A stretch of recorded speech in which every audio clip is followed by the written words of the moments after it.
I mean, maybe you could carve through one of these canyons here. If you can get on the other side of this mountain range, then you're gravy, but it's the divide that's right there.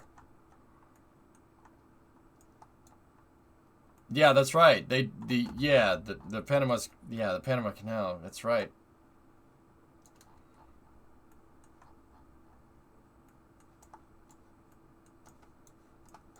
Yeah, the canal could go this way. It could go up this basin right here. That's still up. You'd still have to dig out a lot. There'd need to be a lot of locks here if we were going to do that. Yeah, I don't think that's going to work. I don't think we're smart enough to make that happen.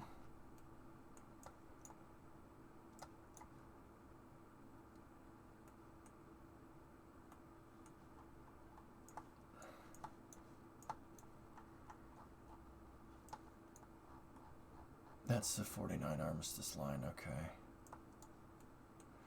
If you could just bridge from here to here, that wouldn't be too bad, but how long of a distance is this?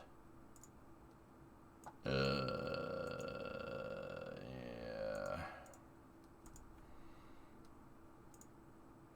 Yeah. That's a lot of digging.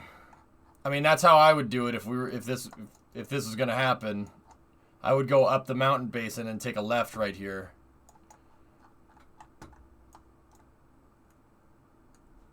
But then how do you connect to the ocean? There's a city in the way. Yeah, you know what? The more I think about this, the more I think that that's not a good idea. Yeah, we shouldn't do that. That's not a good idea. Yeah. How about we just dig another one?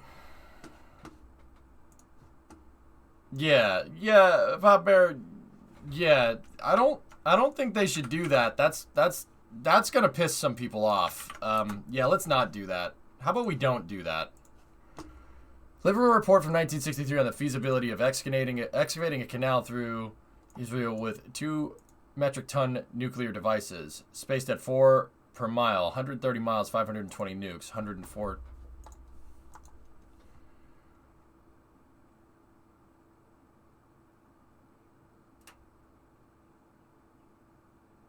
Yeah, frick you, that's gonna happen. Frick you, that's gonna happen. Yeah, no way. Not a chance. Dude, there's no way. You'd never be able to do that. That is, I mean, well, let's be real. You could, with nukes. Oh, absolutely. I'm pretty sure people don't want nukes going off near their city. Yeah, there's a lot of people in this area right here. Yeah, I'm pretty sure we don't want that. How about we don't do that? Yeah, that's a bad idea. Yeah, I'll take bad ideas for 400, Alex. No, I'm sure it's fine. It'll be fine. Yeah, let's not do that. The canal takes a turn. There's a city of 200,000. Okay, new plan, Lavi. Let's not do that. That's a bad idea. Yeah, let's... I don't think we should do that. I don't think that's a good idea. Will a bigger version of this work? A Falkirk wheel? Dude, it would need to be as tall as a mountain, Lunprod. Those are mountains. Yeah, nuke it. I need my plastic lawn chairs.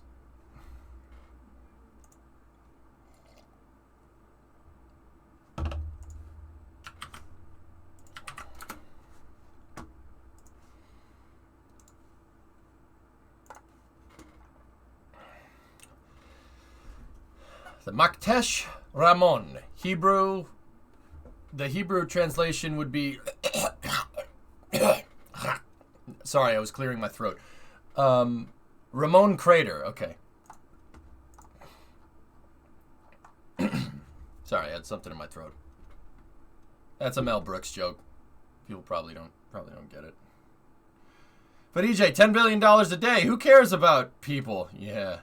Kem, the fact that some people are actually suggesting that. Yeah, see, this is you're going against the grain. The canal would need to go this way.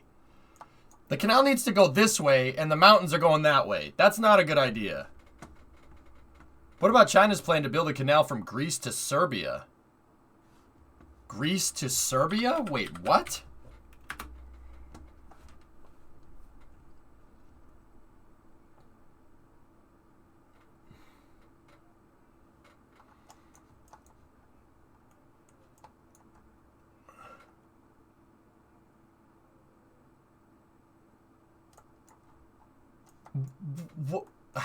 How? How would we do this? There's countries in the way.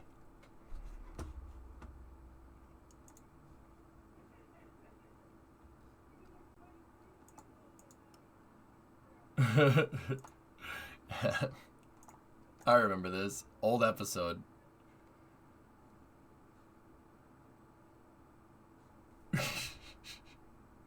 Discovery, go at throttle up. Oh no!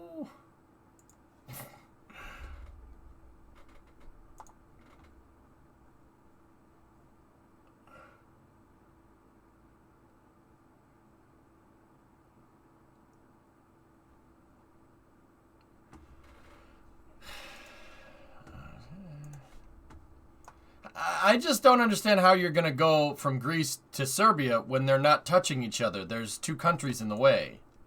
Kosovo and Macedonia are in the way. Ever played GeoGuessr? Mika, yeah, I've played GeoGuessr. I'm actually pretty damn good at geography. Oh, here, you want to shut the names off? Boop. Oh, well. It didn't shut all the names off. Boop.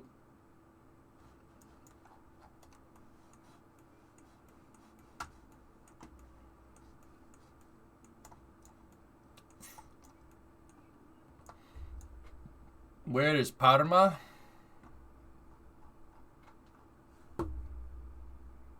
Bro. Come on. Come on. I don't know where my own blood comes from, Adam. Don't give me that crap.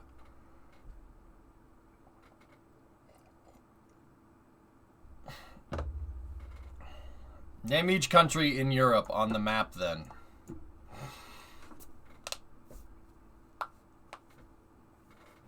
All right.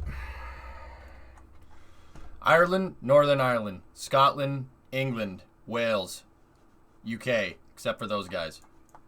Portugal, Spain, France, Belgium, the Netherlands, Denmark, Germany. Switzerland!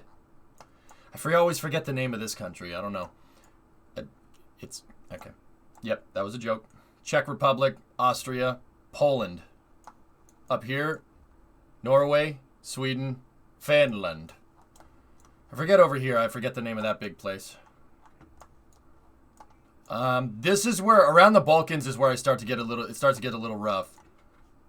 Latvia, Lithuania, Estonia. I know that's not the Balkans. That's Belarus right there. The Ukraine, Romania, Bulgaria, Greece, Turkey. So Macedonia, it says Bosnia and Herzegovina right there. Serbia's right there. Albania's right there.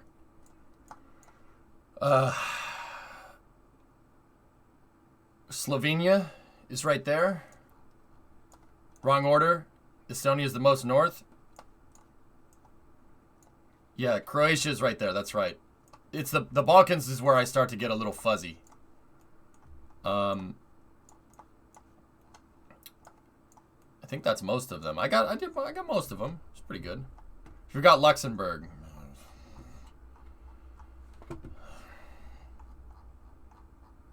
Moldova is next to the Ukraine? Yeah. Yeah, right there, right? Liechtenstein is over here somewhere, if I remember right. The Vatican? Please hold. Where's Rome? Where's Rome? Where's Rome? Rome, where are you? Yeah, there it is. There you go. I don't know, Thrawn.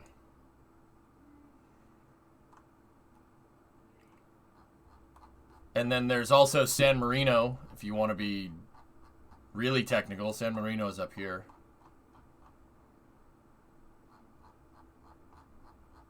And then, so, up here, Corsica, Sardinia, Sicily. And then there's Monaco's down here somewhere. I didn't forget it, man. There's a lot of... You guys have a lot of things, all right? The Vatican has 2 popes per square mile. Monaco! And then we were talking about Malta. That's Malta, if I'm remembering right. Now name the 50 states? Dude. Really? I mean, do you really want me to do this? It kind of says the name. That doesn't matter. Like...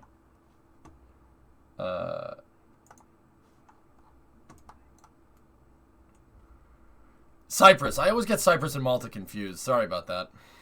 Hey, I did pretty good, though. I did pretty good. Malta's under Sicily, bro. Alright, Adam, what state is that? That one right there. What state is this, then? You guys want to play this crap game?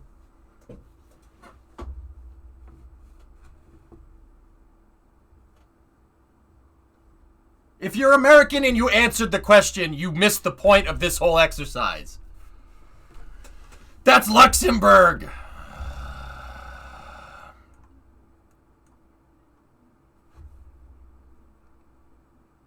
Alright.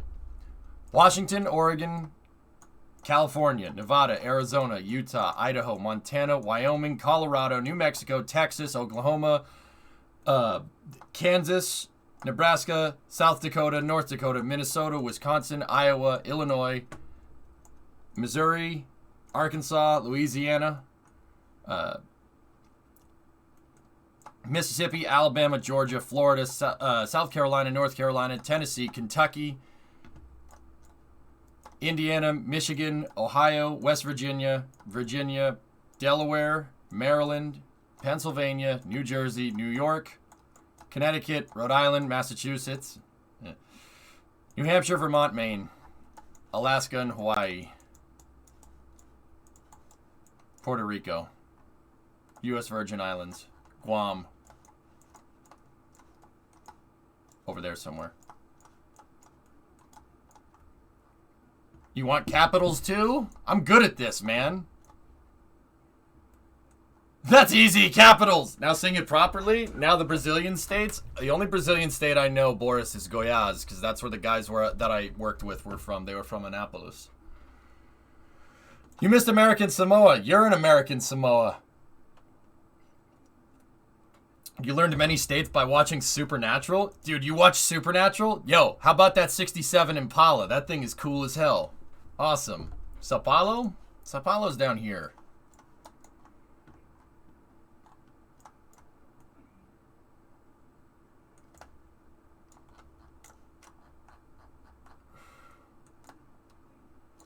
It's Sao Paulo and then Rio de Janeiro, right there. You missed the Shackleton crater? That's the... What about America's Attic? Oh, God, my provinces are so bad, dude. I don't know these ones up here. I know one of them is Yukon Territory, and that's about it. So... Alright. Alright. This is not good. British Columbia, Alberta, Saskatchewan, Manitoba, Ontario,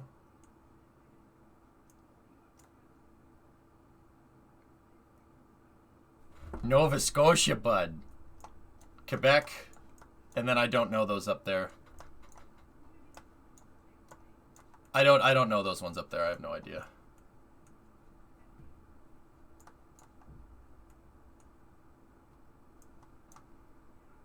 Name every county in Massachusetts. No, I'm good. It's not a joke, but can you find Wuhan? I don't know China very well. I know Wuhan is inland. I know it's inland and I know it's on a river. So let's try this. Ready? Yeah.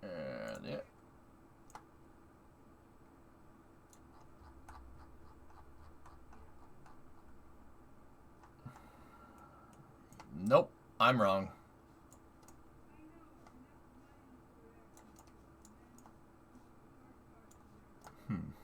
Name every city in Asia? No, I'm good.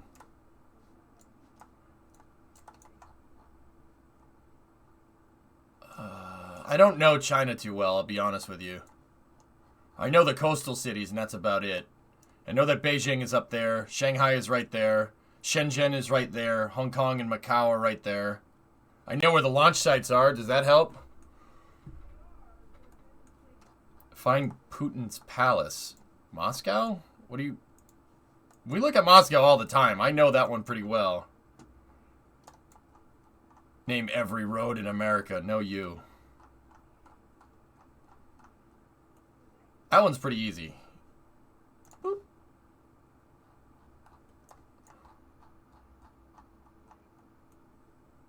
Photogrammetry?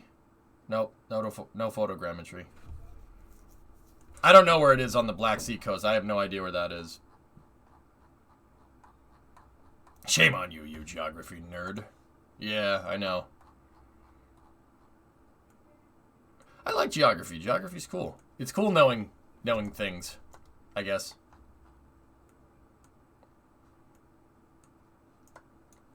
Now the chemical elements? Oh, jeez.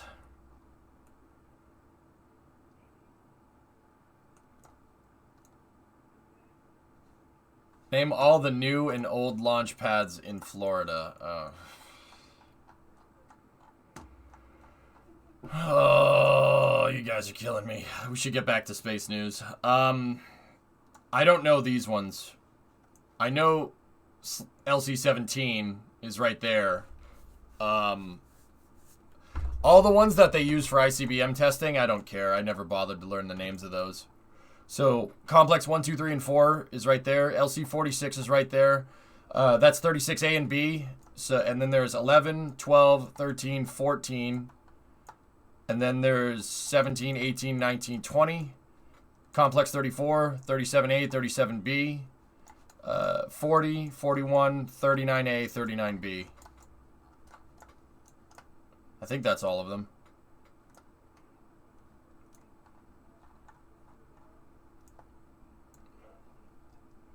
I thought there was just 2 in KSC. Yeah, 39A and B. Technically 41, a lot of people don't know this, technically 41 is on KSC property, but it's run by the Space Force. You missed a big pad, 39C.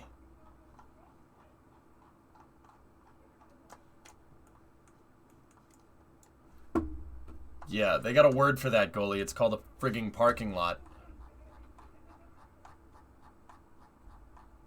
Why so many launch pads? ICBM testing in the 60s, Toma. They just built a ton of them. Because think about... Okay, so think about it like this. You're in a fight with the Soviet Union to build missiles, more missiles than the other guy. There's a very real possibility that a missile might explode on the pad. So you build a lot of pads to make sure that you stay ahead of the curve. So all these pads down here were SM-65 and Titan. What's Titan? I forget what Titan's name is. They built a bunch of Atlas pads and then they built a bunch of Titan pads. See that those 4 are exactly the same?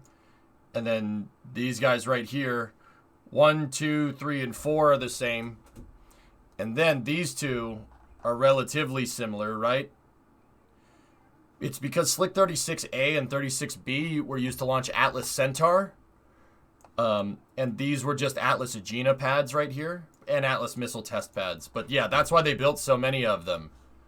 I mean, NASA did the same thing. NASA had the original plan to build 5. They were going to build 5 of these things. But they ended up only building 39A and 39B. The reason why they only built that is because, well, see this area right here? There's a reason why the pads take up a huge footprint despite that just being the launch pad. This radius right here is called the BDA, Blast Detonation Area.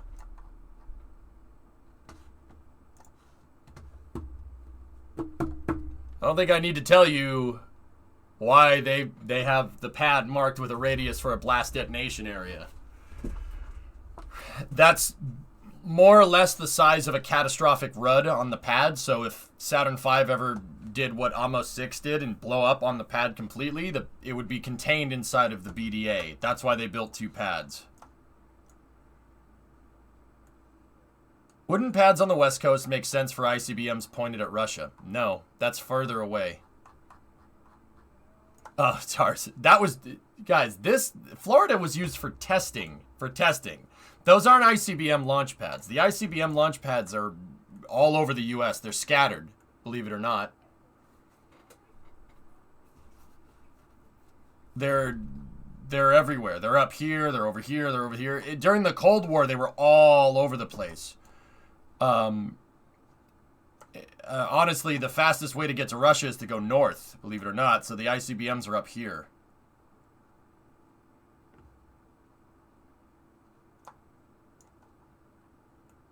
Vandenberg? I mean, there's Slick 6. Slick 6 is right there. That's easy. I'll be honest, Lavi, I only know the pads that matter. Is that bad? So that's Slick 4. 4 east and 4 west. Slick 3. 3 east and 3 west right there. And then Slick 2 is over here somewhere. But yeah. Firefly. Where is it? This is the part where I always get it wrong. 2 is somewhere here, and I think this is it, but I'm not 100%. No, that doesn't look right. That was a launch pad for something at some point. Can you find the North Pole? No. No, I don't know where that is. I'm not good with computers.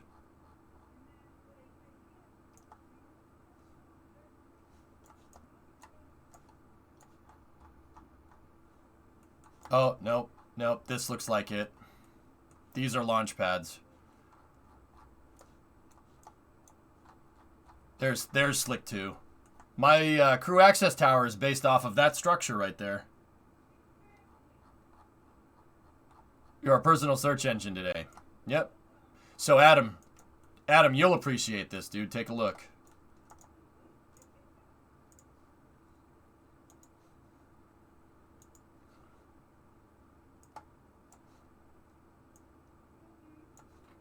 Look at the length of that runway. Was that Slick 6? Slick 6 is down there. 15,000 foot runway, dude. Back to space news? Yeah, man. And that in meters are divided by 3. It's 5,000 meter runway right there. That runway is flight level 150. They made it long because that's where the shuttle was supposed to land after a once around. After being launched from Slick 6. Discovery's supposed to land over there. It was supposed to launch from down here and land over there.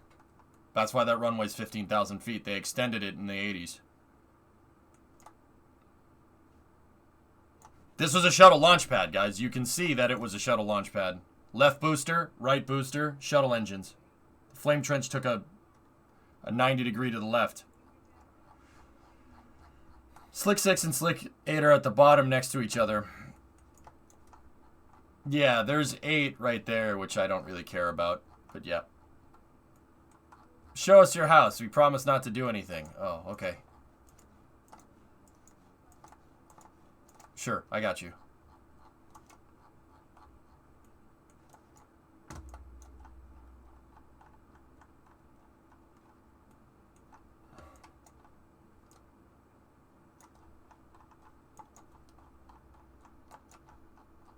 There you go. Oh, that's not my house. That's Babe Ruth's house. Damn. It's not. That's Yankee Stadium. But hey, whatever. You get the idea. No. I falsified my renewal. I put down 1060 West Addison. 1060 West Addison. It's Wrigley Field. Yep.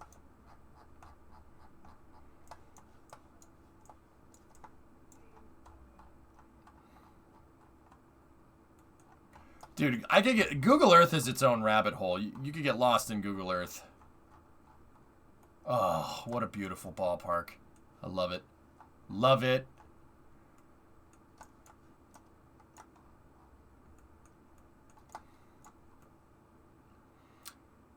That license plate is like a stain on the Illinois traffic network. It's registered to one Elwood Blues.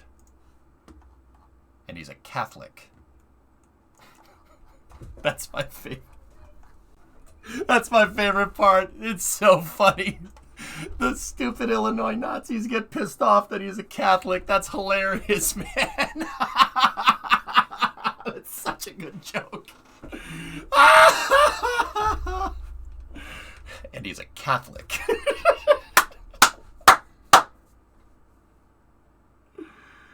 Oh my god. That's so funny, dude. Oh, man. Illinois Nazis. I hate Illinois Nazis. Have you talked about F1 yet? No, not yet. Oh, okay. That's so funny, man. When hop? Monday catching, yep. 4 fried chickens and a Coke. And some dry white toast. You want jam or butter on the toast? No, ma'am. Dry. We got 2 guys out there dressed like Hasidic diamond merchants. Say what? They look like they're from the CIA or something. What do they want? The tall one wants 4 whole fried chickens, Jake. And the other one wants some dry white toast. Elwood, shoot the Blues Brothers. That's a great movie. I love that movie, man. Freaking Aretha Franklin, man. She could sing, dude. Crazy. What do you say, Siforion? Is it the new Bluesmobile? Fix the cigarette lighter.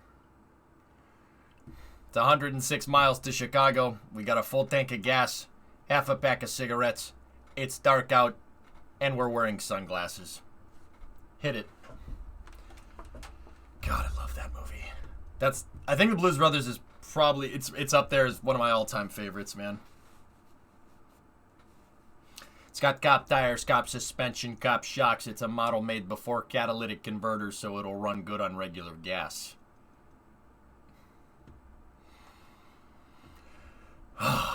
Anyway, back to the news. Boop. Let's see. Let's go back over here. Let's not go back over here. Okay. At the same time, by order of Roscosmos, within the framework of the ROC, work is underway and is proceeding on the crudely conceived idea of not only supplying inverse reactive current and unilateral phase detractors, but also capable of synchronizing cardinal gram meters. Such an instrument is the Angara A5. Now, instead of the relative motion of conductors and fluxes, the Angara is derived by the modal interaction of magnetoreluctance and capacitive diractance. The baseline rocket had a base plate of prefamulated amulite, surmounted by a malleable long rivlet casing in such a way that the 2 spurving bearings were in direct alignment with the panometric fan. All right. So no, this is coming from the factory in Omsk that we found on Google Earth the other day. They're working on Angara first stages, the Angara common booster cores. So check this out. That's why it flies once every 6 years. Too complicated. All right. So check this out. Work is underway the creation of an Angara A5M rocket, including a manned version. In 2023, the new Oryol spacecraft, the Russian word for eagle, will be tested using this rocket in its current version. And from 2024, it will fly on the Angara A5M. That's bold. Dimitri, that's bold as hell.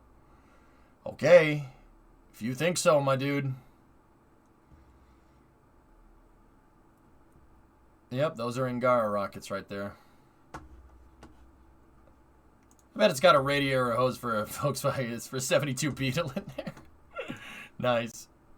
All right. Well, they're working on more Angara rockets in the at the Omsk facility right there. Let's see what else do we have here. Let's go to the next thing. Next bit of Russian news here. I already translated this. Adaptation, and by translating I mean right click and I hit translate. Adaptation of the Oryol spacecraft to the Angara rocket postponed for 5 months.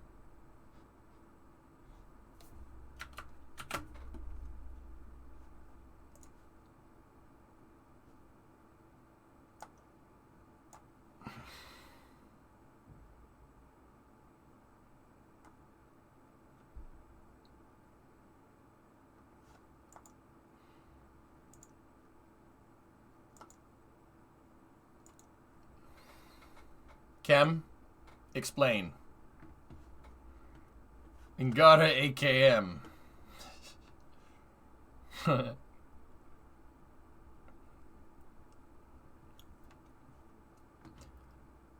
Read more, okay.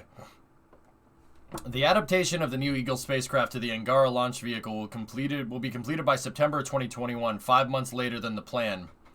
Followers from materials posted on the public procurement website. In June of 2020, Igor Kamets, chief designer for the development of the spacecraft at the Rocket and Space Corporation Energia, told RA Novosti that the preliminary design for the creation of the Angara Space Complex with Eagle within the framework of which... this is where the translation gets weird. So basically they figured out the architecture of putting an Eagle capsule on top of the Angara rocket. It should be ready for in the first half of 2021. This is a critical design review, a CDR.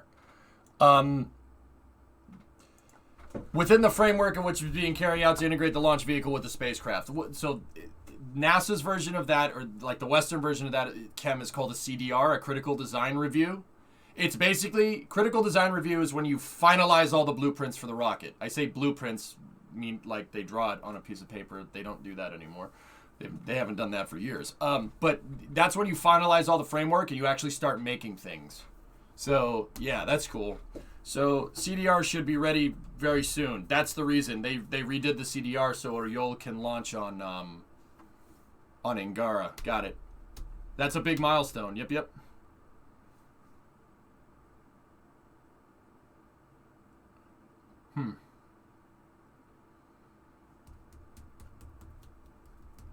In December, it became known that Roscosmos will allocate 1.1 billion rubles for the development of a draft design with completion of work by March 30th, 2021. Yeah. Okay. It's interesting. You guys literally have the same things that we have. It's just called a different name. That's blatant. That's blatantly a CDR. That's exactly what that is. Like, I'm not trying to insinuate any copying. That's just being smart with your engineering. Wonder if they're still going with the mobile crew access tower design. I don't know, but I kind of like that. That's kind of like ours, Thomas. Huh. Originally, the Oriol was to be launched on the Rus-M rocket from the Vostochny Cosmodrome. Rus-M?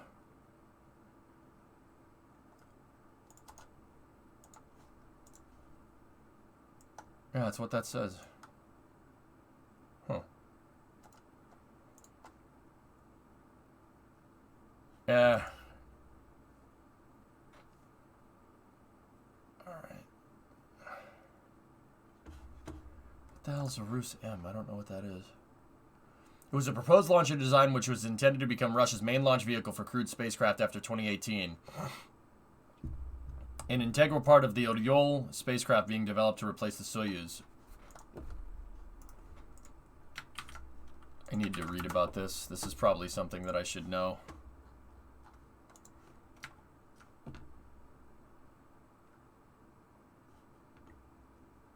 Oh, look at a little baby rocket. Look at the little baby. This looks like Atlas Heavy. Honestly, that looks like Atlas Heavy right there. I friggin' wish. Nice. Okay. But in 2011, the project was closed and the ship was transferred to the Angara rocket. In 2017, Roscosmos decided to conduct flight tests of the Eagle on Soyuz 5, on the Soyuz 5 rocket from Baikonur, and in 2019, the spacecraft again ended up on Angara.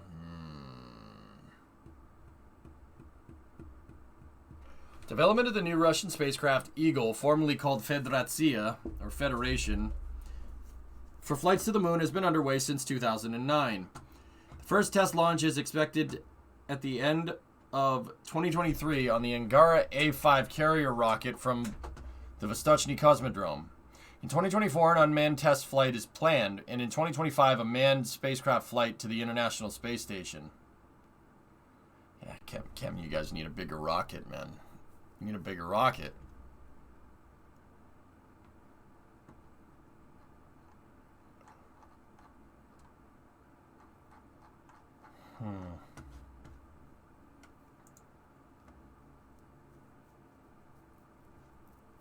Yeah, Thomas, that ain't bad. Yeah.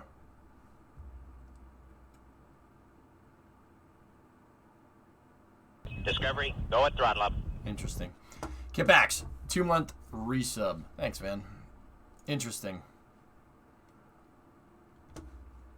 Alright. Next article. Krunichev manufactures serial Angara A5 missiles for the Ministry of Defense. So, I usually talk about this. They're talking about the Angara A5 rocket.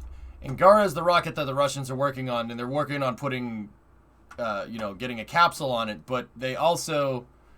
Oop, that's the next thing. They also moved the factory over to Omsk, and they've started...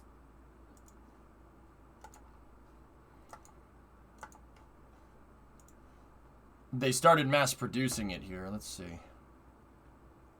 Missiles like Boom? No. No, no, no, no, no, no.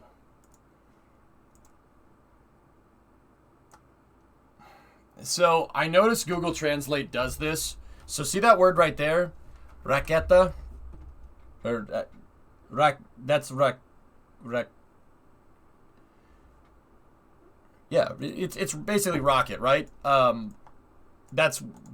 What's this, Kem? What's the BL on the back of this thing? This stuff right here. Plural? Ah, so rockets, got it. So, with Google Translate, it translate, if they just put rockets there, it'll translate it to missile. If they put carrier rockets, so raketa nositel, I know I said it funky, I get it. It translates to like rocket, which is weird. It always translates just rocket by itself to missiles. And that's not right. Angara is not a missile, it's a carrier rocket.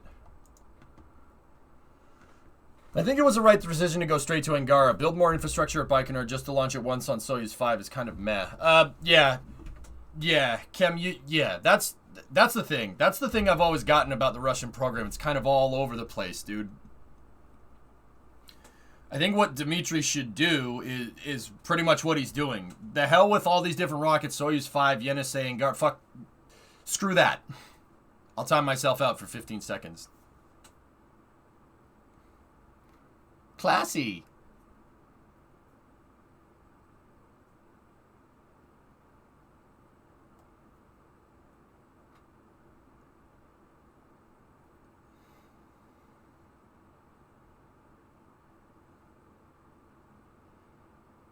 Okay, you don't want to do that. Because like Kem, the program is operating at really low cost. Like you're there's not as much money in the program as there is in like NASA. Like Dmitry said, he can't compete with that, and I understand that. That makes sense. So what I would want is literally one launch vehicle to do all the work, and I think Angara is the right move for that. Even Soyuz 5 with sea launch and all that other stuff, I'll admit, Kem, I don't really understand that move. I don't really understand. If it was me, I'd keep going with Soyuz 2-1 and Angara right now to replace Proton and keep operating Proton until Angara replaces it. When Angara replaces it, roll out Oryol, and when Oryol gets underway, just dump the Soyuz. EJ did it bad. That's probably how I would handle that. Just have it. I would consolidate everything to Angara. You put all that money into that damn factory. You put it to work. It's the same kind of idea that I have with SLS.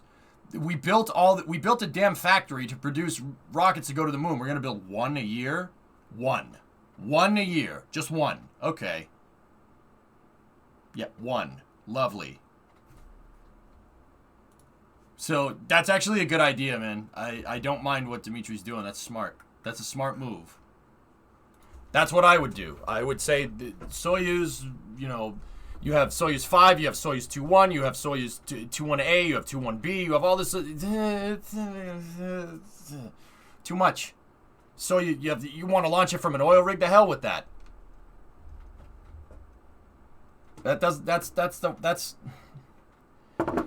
That would be a waste of time. We're just gonna mess you up.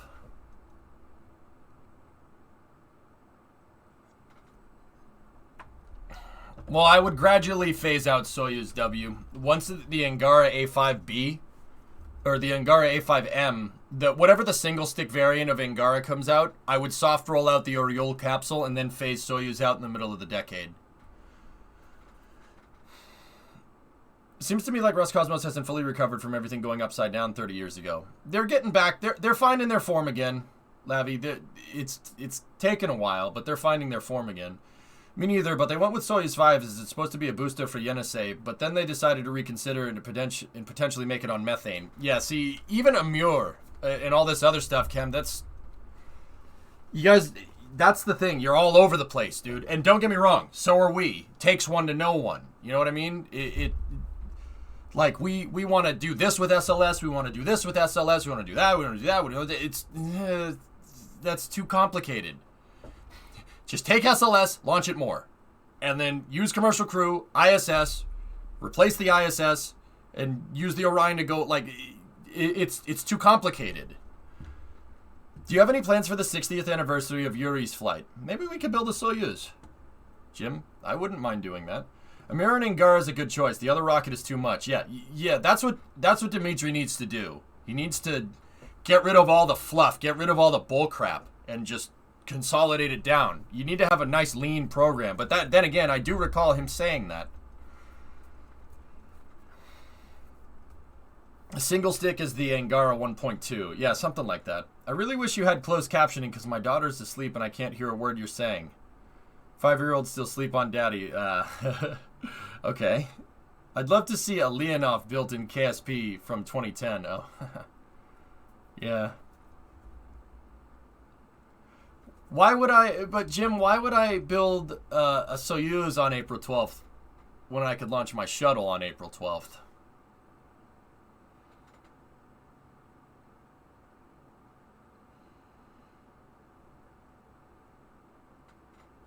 Shuttle is April 1st. Incorrect. Closed captioning would actually be fun.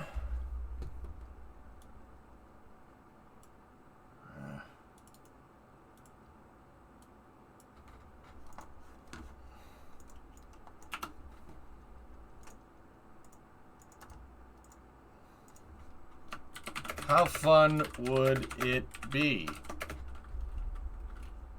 Do you like apples?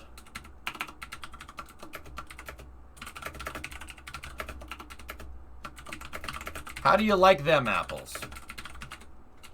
Apples.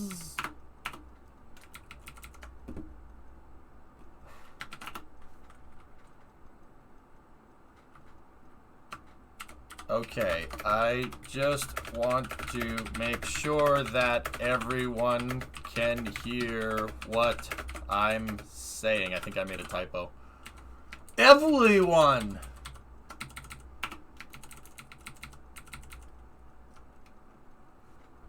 Just to be sure, you know. Because I think it would be bad if you couldn't hear me. I am not becoming a mute.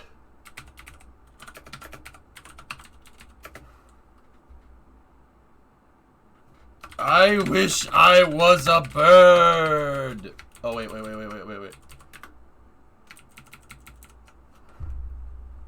Can you just change the stream category to procrastinating?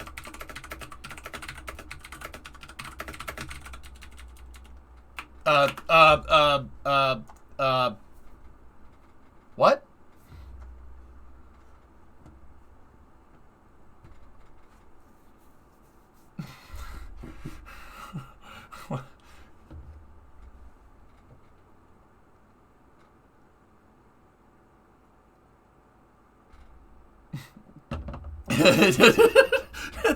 That's not what I said. All right, I'll time myself out again.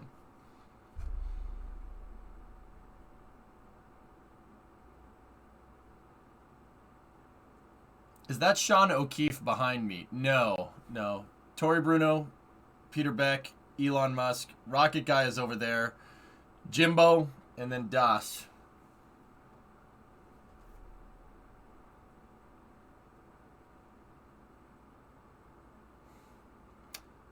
Chad, I've come to the conclusion that your new defense system sucks. I don't have to take that from you, you pig-eyed sack of poop. Oh, come on now, Mr. McKittrick. Figure a man of your intelligence would be able to come up with a better response. Rock Guy's like, I'm here. My son got my headphones now, I'm good. There you go. Alright, anyway. Oh, wait. We got a phone call. We got a... Hello? Hello, yes. Yes, Green Run B-roll department? Yes, I would like to purchase 2 hot fire Green Run footages. 2 of them. Yes, thank you very much. You'll ship it right over? Okay, great.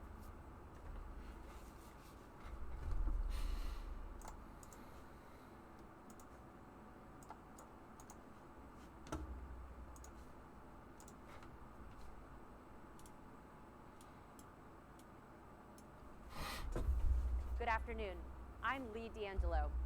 This stage we're testing today will be part of the rocket, which will soon launch from NASA's Kennedy Space Center on the Artemis 1 mission. That launch will send an uncrewed. Okay.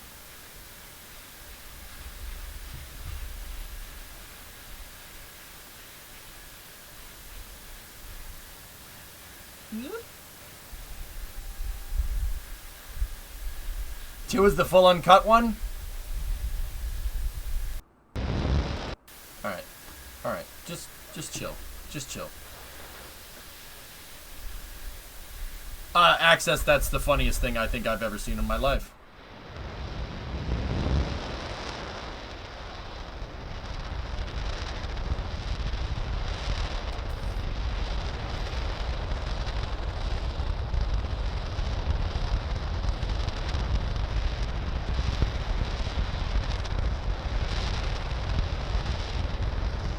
Huh? Sorry.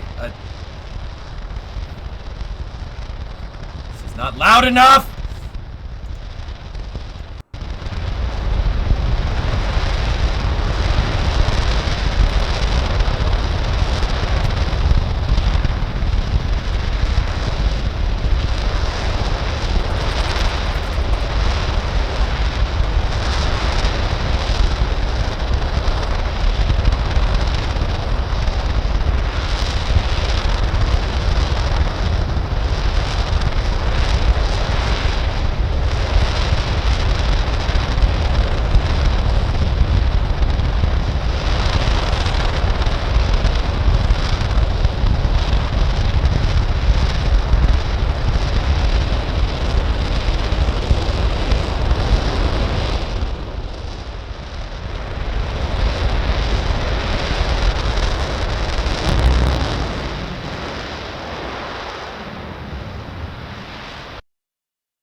Can't hear you. So there's this footage. Let's hang on. Let's look at the second one here. That's the resource reel. Hot fire B-roll. Okay. Hello. Hello. No one is available to take your call. Please leave a message after the tone.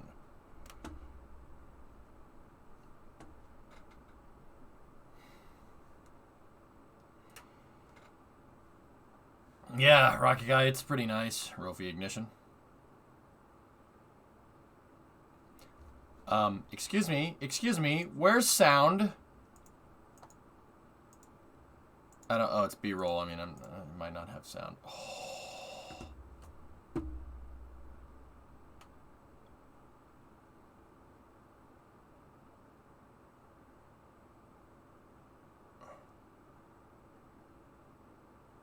Oh, hey.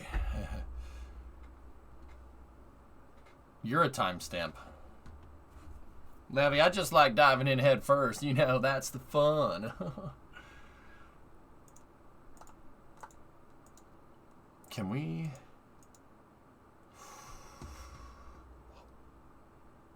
Oh, that's cool.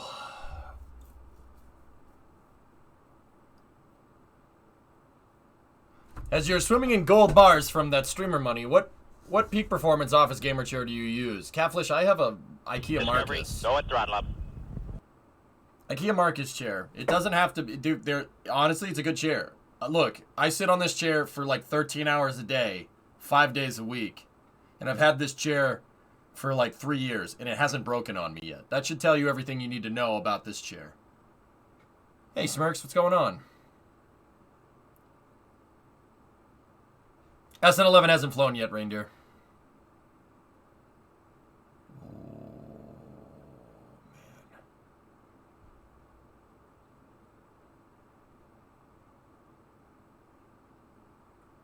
Apparently there was a reusable Shuttle C design right before the program got axed. Yeah, I wish. So did you see Elon's tweets about the new crane? Yeah. Yeah.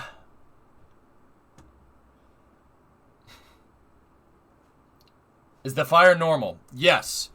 Yeah, you guys will notice that the insulation up here catches on fire.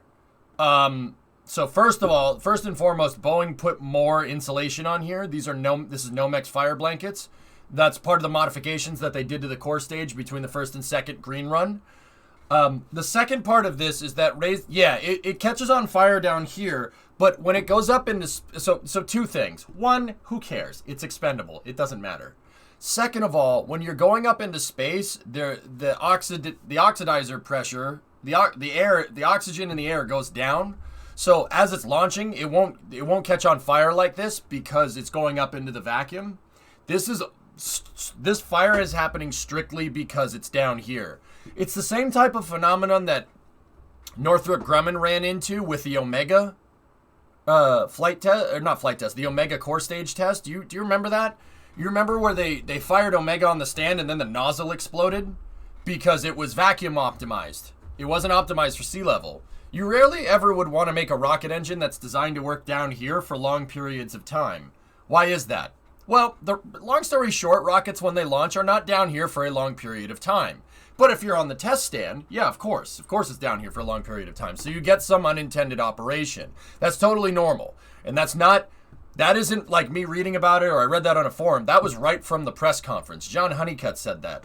He's an SLS engineer in the press office, and he's also really cool guy. Has a really thick Southern accent and kind of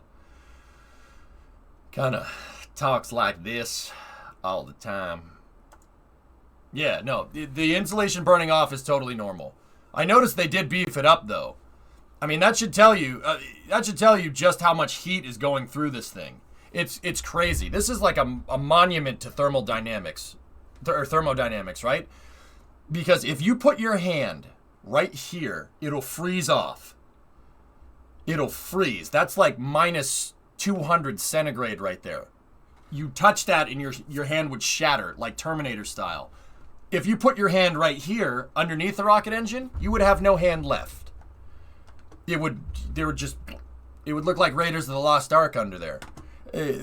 it's crazy. Like, it's crazy that this is so ridiculously cold on the outside that you'll freeze, and then on the inside of the rocket engine, you'll melt. And even that, with all that going on, it's still hot enough to burn the insulation up here, which is crazy to me.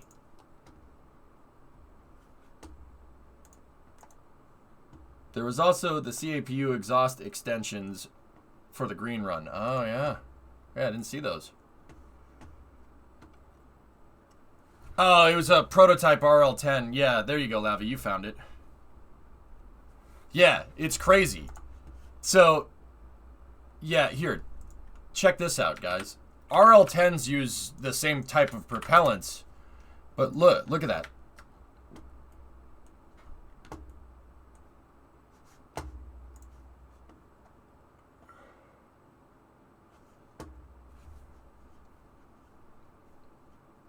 This isn't Photoshop. That's it in a vacuum chamber. There's ice accumulating on the outside of the nozzle. So, like, right here, you'll freeze. Right here, you'll melt. That's the type of thermo we're talking about here. It's pretty crazy. Hydrogen rockets are freaking cheating. It's so cool, Jim. Is that the coolest thing ever?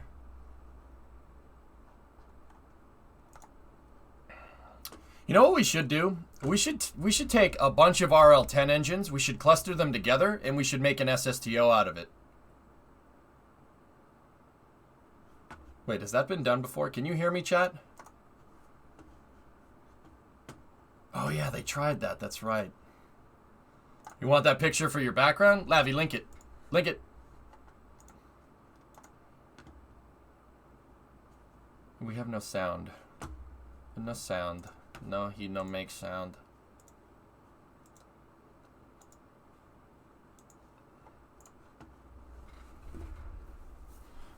My man! Yeah, you can see some of the insulation flames are getting sucked down in the vacuum, and they're kind of... Rocket Guy, what would this be called here? Like, that's... I know that's the plume coming out of the rocket, but this is kind of interfering with the... It's not impinging. I forget what it's called.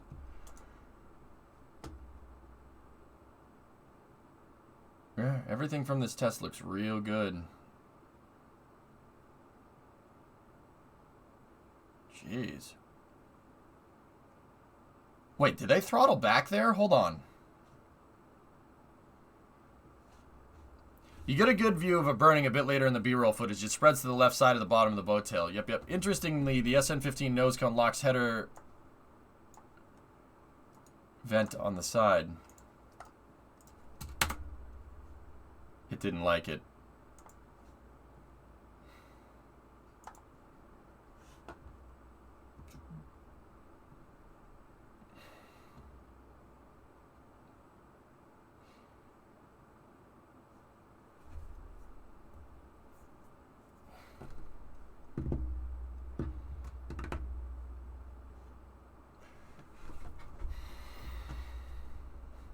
You know what, Novus? You know what makes me proud of this? The iterative. You can already see changes in the core stage from Green Run 1 to Green Run 2. You already see changes here. In the insulation. And that's... You know what that tells me? They changed the insulation, and that's something that they learned from the Green Run test. So you're already seeing more iterations and better upgrades and iterations for SLS. That's really freaking cool. That makes me happy. They're learning things. They changed the insulation from that to Green Run, from Green Run 1 to Green Run 2, and it held up a lot better. That's really freaking cool, man.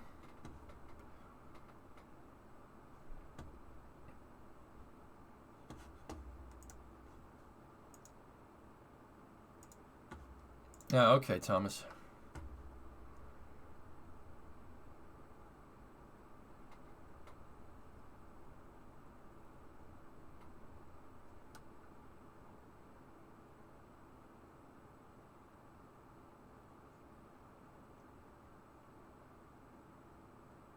Yeah, it's pretty awesome. They've done stuff like that since the shuttle. The TPS was changed almost every flight from the footage review. It's not anything new. Well, Novus, the reason why I bring it up and the reason why I call it out is because everybody gets the idea that, you know, oh, NASA just does the same thing, just does the same thing, just does the same thing. No, they're iterating on the core stage's design. They're just doing it in a different way. That's cool, man. That's really freaking cool.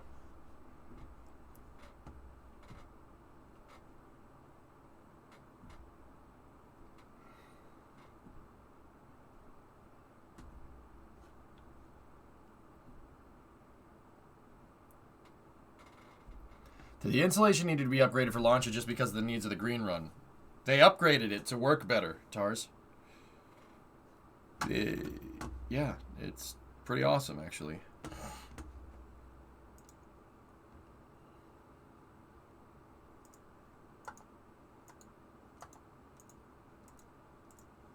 Huh.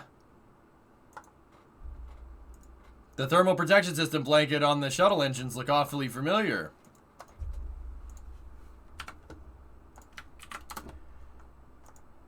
Oh, funny how that works. Huh. Funny. That's funny. That's funny. Yeah, Joe. Good eye. I still love this picture. Check this out, guys. The SRBs are so ridiculously hot, they're burning the outside of the nozzle. See that? It's a great freaking picture. I think this is a... Okay. Nathan Barker took that picture. Fantastic. Oh, that's so cool.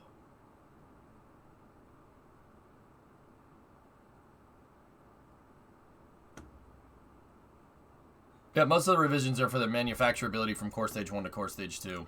Yep. Up. Yeah. Yeah, it's a little warm. A little warm up there. Yeah, Jim, you can see the gimbal. It's pretty awesome.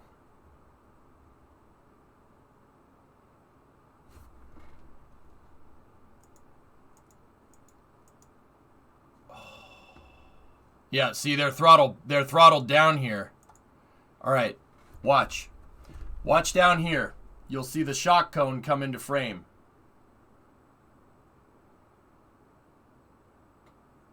Watch right here. Watch, you'll see them throttle down the engines.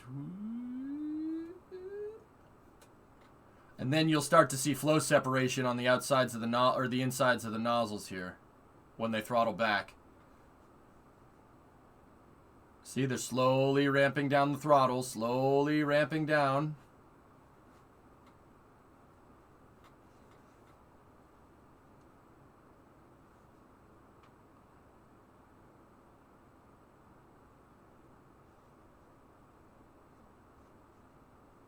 Yep. And then you start to see flow separation on the inside. They look like little triangles forming on the bottom of the nozzle. See it right there? That's really freaking cool.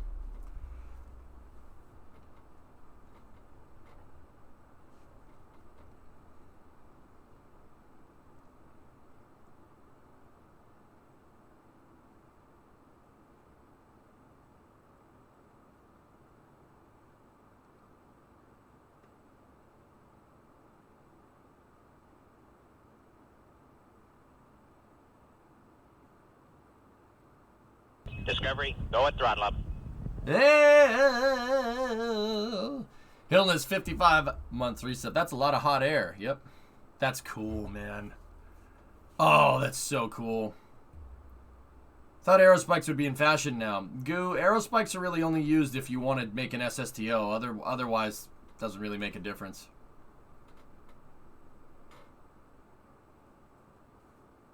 Is this the release of the high quality footage? Yep. See all the flow separation that's happening because they throttled down? See it right here? Oh, that's so cool. That is so damn cool. And then shut down.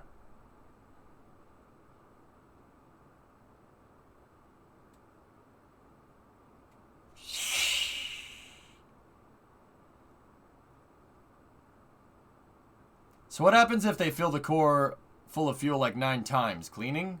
What?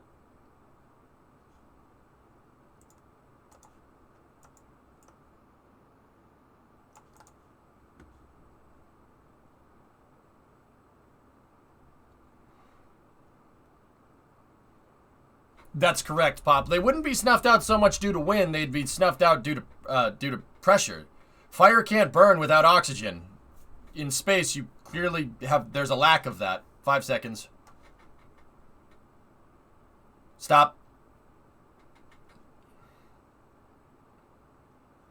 See, the reason why the fire is burning so hard here is because there's low pressure. The rockets are accelerating the air.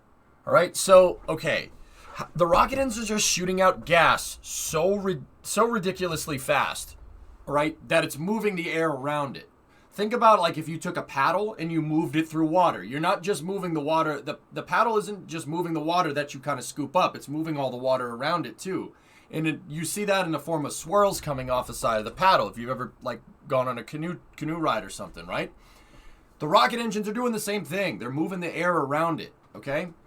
And they're pulling the air down. It's literally creating a vacuum, and it's sucking all that air down. But there's no air right here because there's a core stage in the way, so it's sucking air in from the sides. This area right here gets to a really low pressure, and oxygen gets... Any gases that are right here, they get stuck right there. That's why when the engines shut off, right? When the engines shut off, the fire immediately goes out. Because that low pressure goes away. The air doesn't get trapped in there anymore, and it doesn't just stay burning. They shut it off, fire goes out immediately. Look. Off. See? So the vacuum is pulling that air down, and it's leaving low pressure right there, and air can get stuck. That fire is getting stuck there. That's why it's just kind of burning right there. It's a Venturi, pretty much, JD. Yeah, it's like a carburetor. This thing is a gigantic freaking carburetor. I mean, that's pretty much it. I mean, look at how the fire is burning. It's kind of just, it's not burning up. It's just kind of sitting there. I mean, yeah, there's also that the insulation, once the engine's shut off, they're doing their job a little better. Because there's no heat to radiate against. I mean, it's insulation, so that probably has a lot to do with it. But also, I mean, Synerd, I'm saying what the engineers were saying. So I'm only saying what the engineers were saying. They said it was because of the pressure in there. The rest of the video is the second camera, okay? All right, watch this. When the engine turns on, you see these ridges right here? They'll immediately freeze. It's really freaking cool. Watch this. Ready?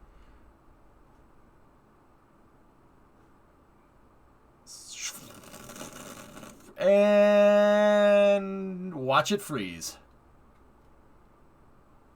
Oh, that's so cool. Dude, the outside, look at, you can see the propellant. You can see the hydrogen flowing through the cooling veins there because it freezes whatever it touches. Oh, that's so legit. That's so legit, dude.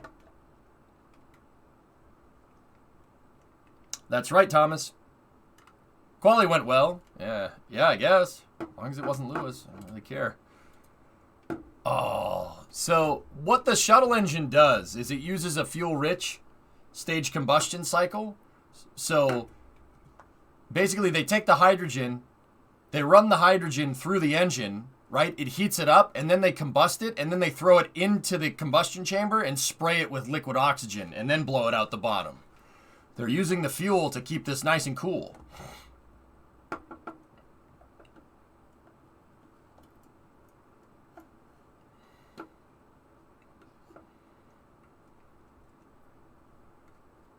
Yeah, Joe, right? Shuttle engines are amazing, dude. They're amazing pieces of kit, even by today's standards, dude. Think about it like, shuttle engines, guys, are like if Ferrari made a car from the 1970s, right? That's still as fast as a Ferrari nowadays. That's what this is. Hey, Goonie.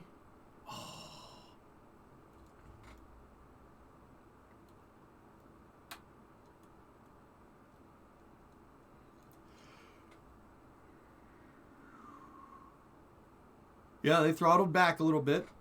So you can see how the engine's throttling by watching this, the Mach diamond that's going on here.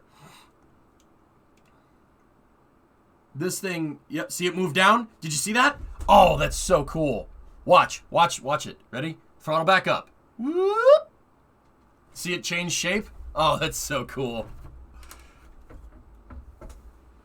Yeah, like yeah, exactly, Andy. Shuttle engines are like an F40, man. It's still fast, even by today's standards.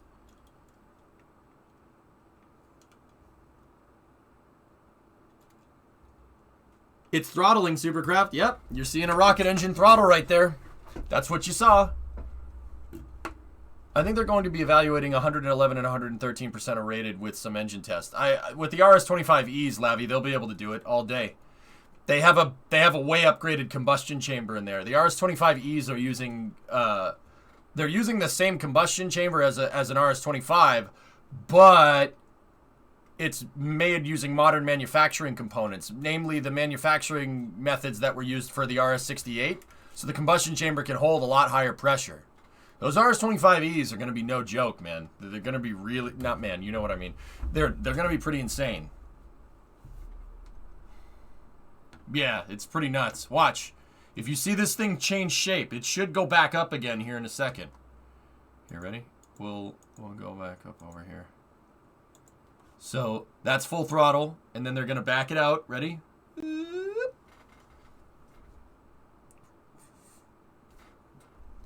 They throttle back a little bit there.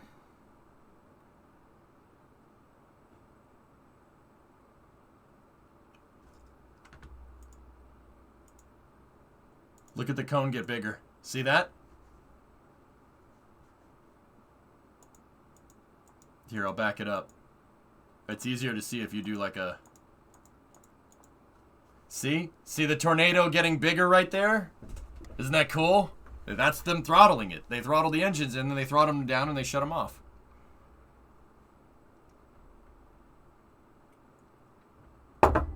Damn, that's cool. Oh, that's so legit, dude.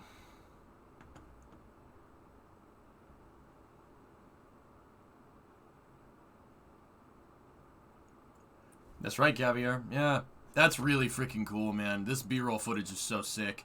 I love that you can see the engine's throttle. That's amazing to me. Because, you know, you see a rocket go up and they're like, oh, throttling back the engines. Oh, we're in the throttle bucket. But it's not like you can see that. It's not like you can see the engines doing that, right? You can see them. You can see the engines throttling right here, no problem. Whoop, whoop. Watch, ready? Here, look at the difference. See?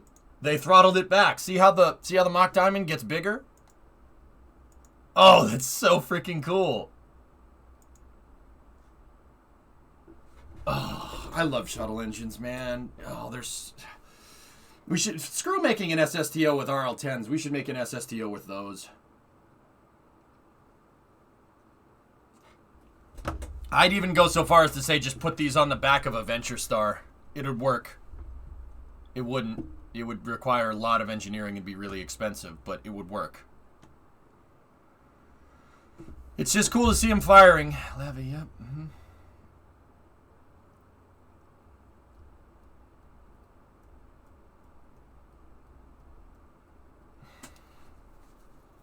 Yeah, JD, you can't store hydrogen at a high pressure. Storing hydrogen inside of a metal tank at high pressure is like having a bucket made out of a sponge. If you try to take your sponge bucket and you try to squeeze it into a smaller place, all the water seeps out. Same thing. Snake, how you doing, buddy? Shake and bake. Something that I can never figure out is why do the Vandenberg pads use mobile service towers and stationary pads, whereas the one at the Cape are the other way around? Air Force's design mantra versus NASA's.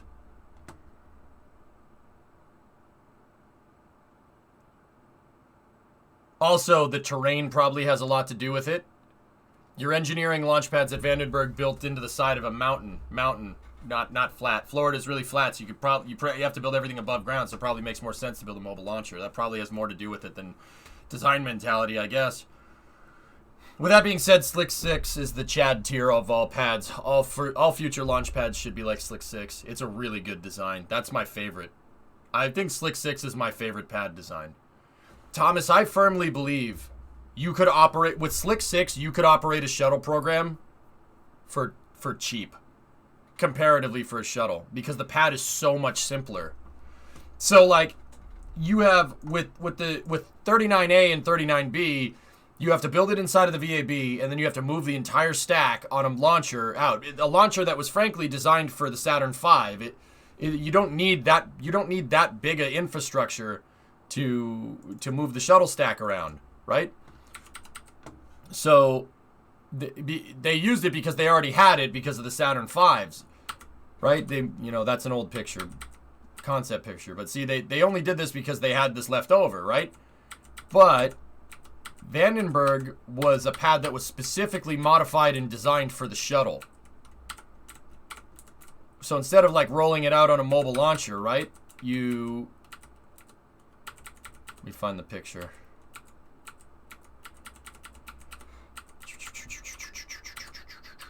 See? You build the shuttle right on the pad. The mobile launcher is basically built into the ground here. And then your VAB moves to the rocket.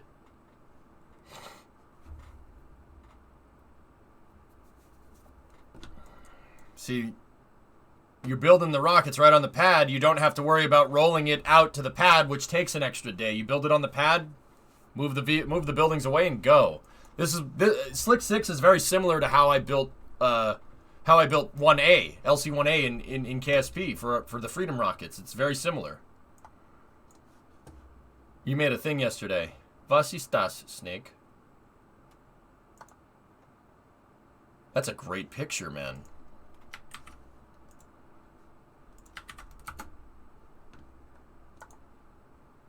Oh. Hey, babe. What's up, Bree? Are we out of gallon Ziploc baggies? Yes. Okay. That sucks.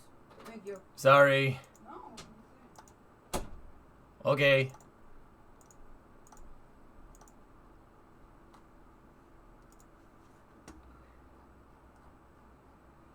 Eee, that's nice.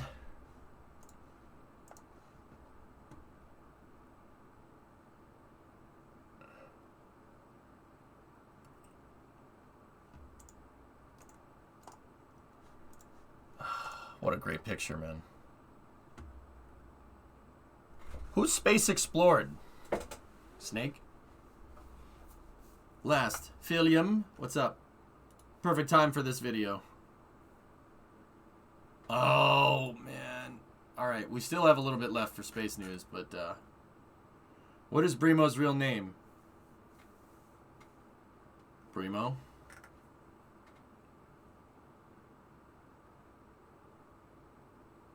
Zach Hall with 9 to 5 Max Network is running that. Oh, cool. When are we going to start EJ photography? Excuse me. What EJ photography? No. Brimo's real name is Stonkmo. True story. Space news site I've been shooting with. Right on. That's cool, man. Oh, hello. This is a great picture, dude. I like, as weird as it is in terms of photographic composition, I like the contrast. It's very, of the shipping crane in the background. Cranes. It's a great picture, dude. The yellow in the background really, really kind of makes this thing pop a little bit. Looks real good, man.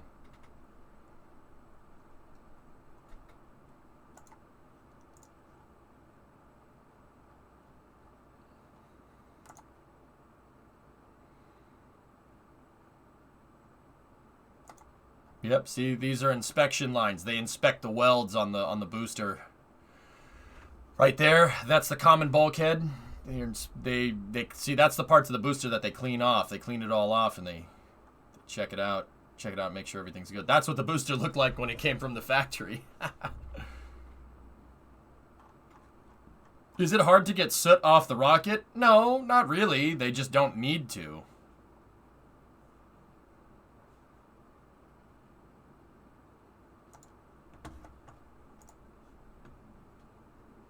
And then behind the scenes. Oh. A wild space nut. Oh, there's you taking the picture. That's cool.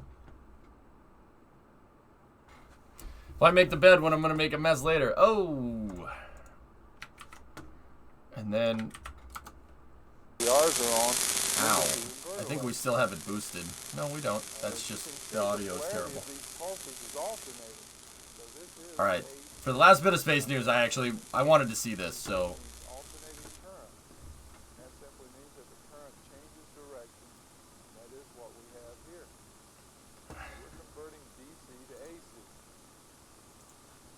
This is a Slick 6 integration video. I'm just interested to see what's going on here. One of many inert solid rocket motor segments arrive by rail as the facility verification phase of the shuttle program gets underway at Vandenberg Air Force Base. Two multi-purpose prime movers are utilized for the transport and delivery of the segment to the SRB refurbishment and subassembly facility. These unique vehicles provide normal roadway transport as well as railroad operations employed through the use of hydraulic jacks, which provide rail wheel guides. Don't hump.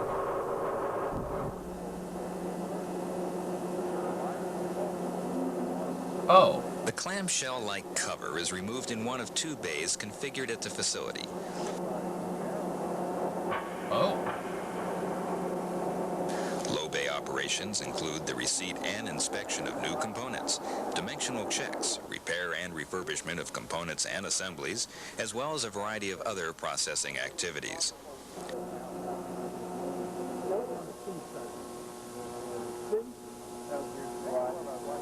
With the cover secured and initial checkouts complete, the inert segment is transferred by rail to the high bay.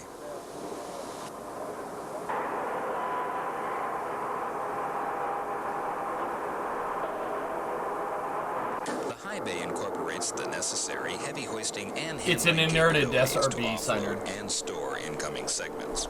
Man, look at the pin.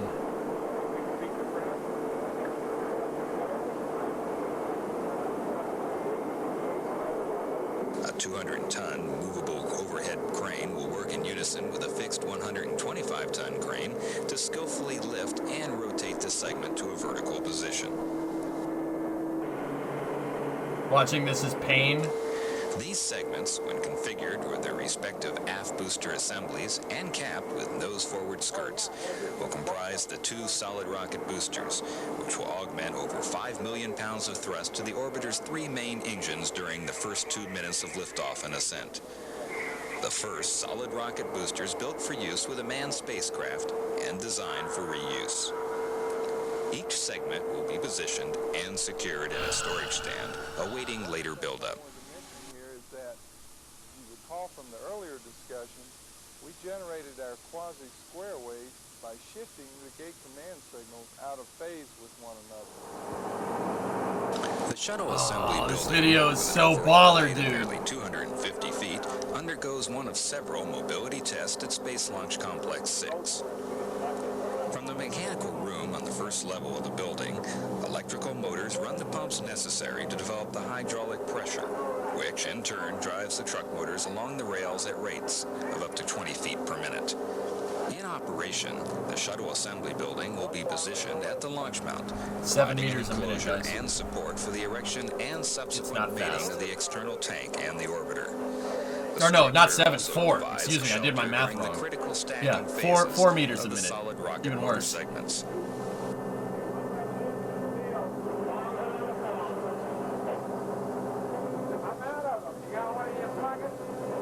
This test demonstrated the mobile capabilities of the shuttle assembly building. I can do the narrator voice too. This test showed the capabilities of the shuttle's mobile service building. This is a test of the emergency broadcast system. You just gotta add some noise to it.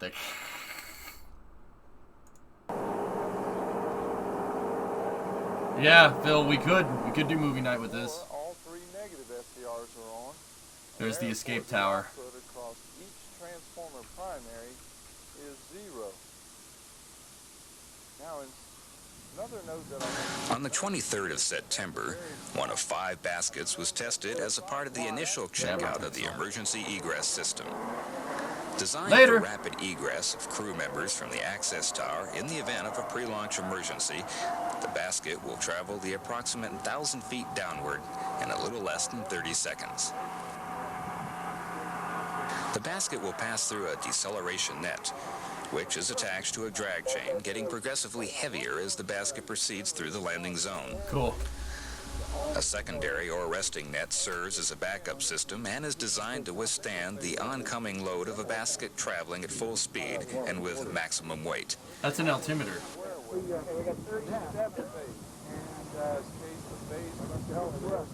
The system will be tested prior to each orbiter launch.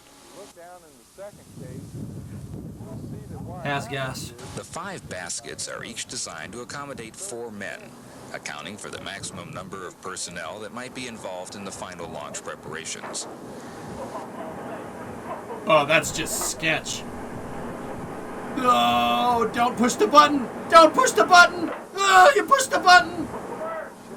It didn't work. Sandbags are used to simulate basket weights for the simultaneous test release of all 5 baskets.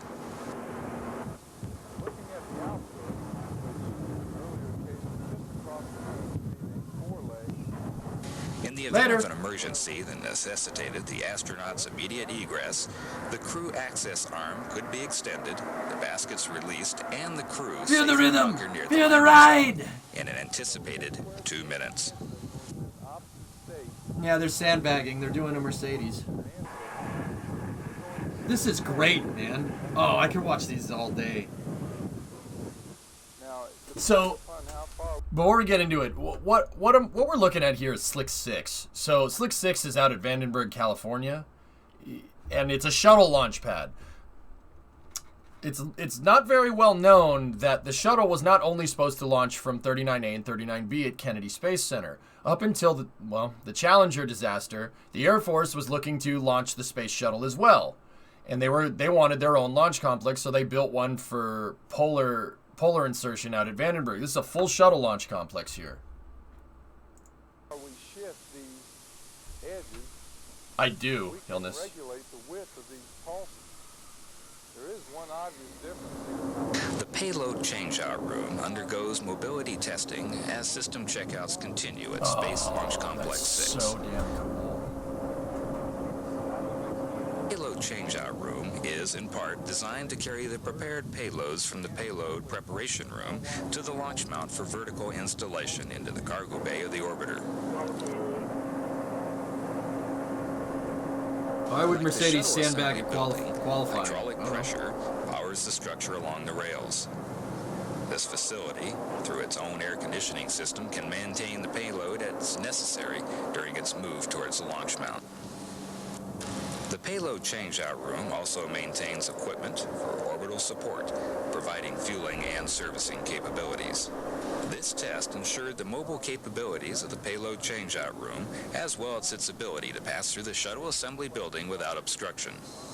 Dude, that's so cool. You remember the SCR discussion that we had in the earlier tape, saying that to turn on the SCR, you must remove the Yeah, Boxy. They're just toying with us now. you must reduce the current through that SCR to 0. Pegasus. The SCR will go back into the blocking state. Well, how can we remove Having completed final alignments with coastal navigational aids, the external tank approaches the docking facilities at Vandenberg Air Force Base.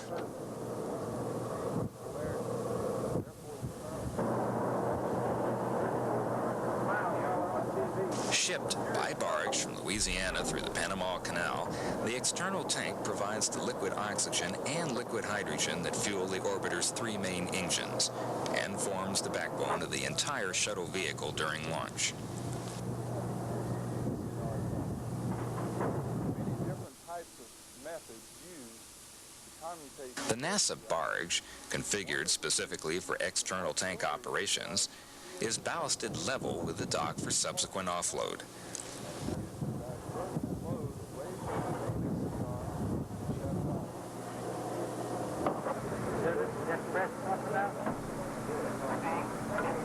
One of 2 multi-purpose prime movers will be used to tow the 154-foot-long external tank on its journey from the docking facility to its...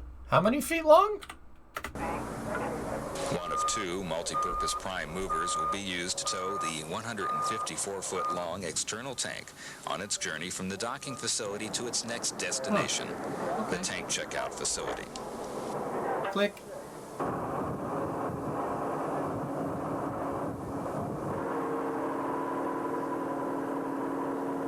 Fabricated of aluminum alloy, the external tank is actually two propellant tanks connected by a cylindrical collar that houses control equipment.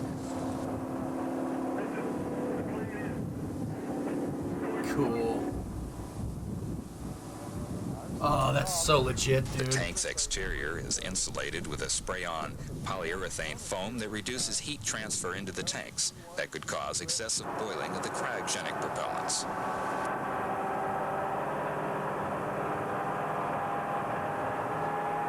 Bum, bum, bum, bum, bum, bum, bum, bum. At the tank checkout facility, the external tank will be placed in a storage area prior to fit tests and processing in the facility's checkout It's a cell. track mobile, Chaos. Yeah, it's a truck that it's like a it's a switcher with tires, and then basically they can put the trucks down and it'll work like a locomotive on tracks. Now we see the flow of current Shuttle assembly building and mobile service tower movement. Oh, between the positive and oh, negative buses. this part. Now I've also noted Preparations are made at Space Launch Complex 6 for the first fit test of the shuttle assembly building with a mobile service tower. That The building is shuttle moving. assembly building moves along the rails towards the launch mount, where the payload changeout room has already been positioned.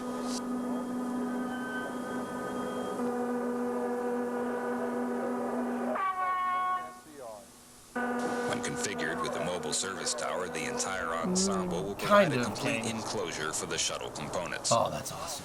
That's so cool. Originally designed for the Manned Orbiting Laboratory program, the mobile service tower has undergone major modifications to accommodate shuttle operations. Yeah, it was built for a Titan program. The tower will provide crane support to erect flight hardware, in addition to platform access to servicing areas for the solid rocket boosters and external tank components.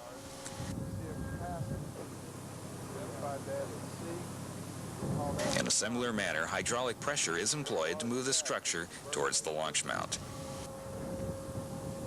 we also have 154. CR1 and CR2, sometimes called humpback diet. Two other components that are Oh, that's so damn cool.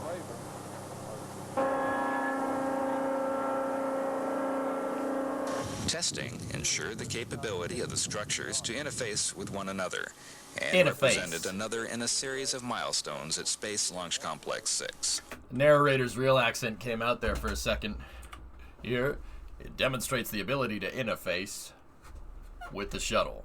It slipped out a little bit.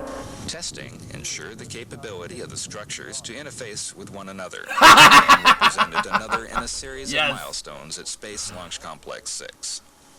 The shuttle transport the ability to interface. Oops. We're going to use the A1 leg as an example.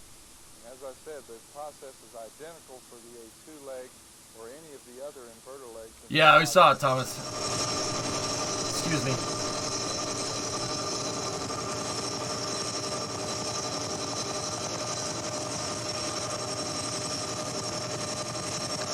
NASA's 747 shuttle carrier aircraft delivers the Orbiter Enterprise to Vandenberg Air Force Base, marking the beginning of the facility verification phase of testing for the West Coast Space Shuttle program. And Beaver 38, maintain north of the runway. The Enterprise will serve as a facility verification vehicle, providing an opportunity for mechanical fit checks and practice at the various facilities, as well as evaluation of the 16-mile tow route to Space Launch Complex 6, culminating at the pad with the orbiter actually configured. Oh yeah, Erasmus? in a That's simulated cool, launch man. mode. You saw that fly over Colorado Springs in 1983. Erasmus, I'll bet you they were taking it here because this footage is from 83, 84. So, yeah, you probably saw it getting moved.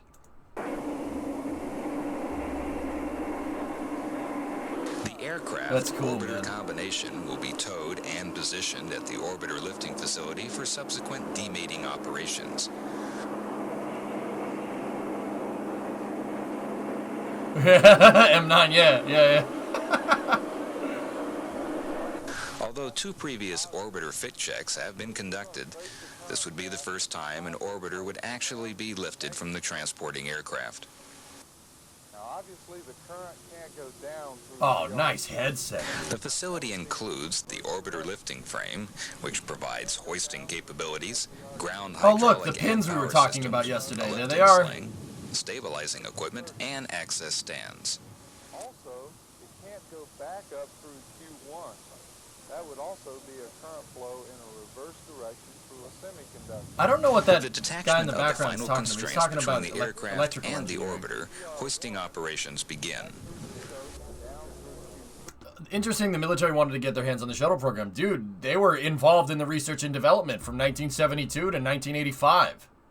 Yeah, seriously. The Air Force, dude, this is what we're watching. This is Slick 6, guys. Slick 6 is out at Vandenberg. They built an entire shuttle launch complex out there. I've never seen this footage before. That's why I wanted to show it to you guys. The emotional pain of knowing there could have been a shuttle complex just 2 hours from my house. That must suck.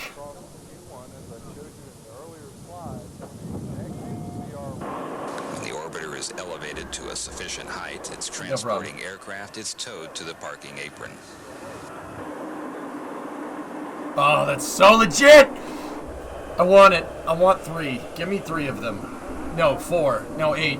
No, 10. This was the The future! orbiter is then lowered to a suitable position, permitting the connection of the electrical power and hydraulic hoses required to lower the landing gear.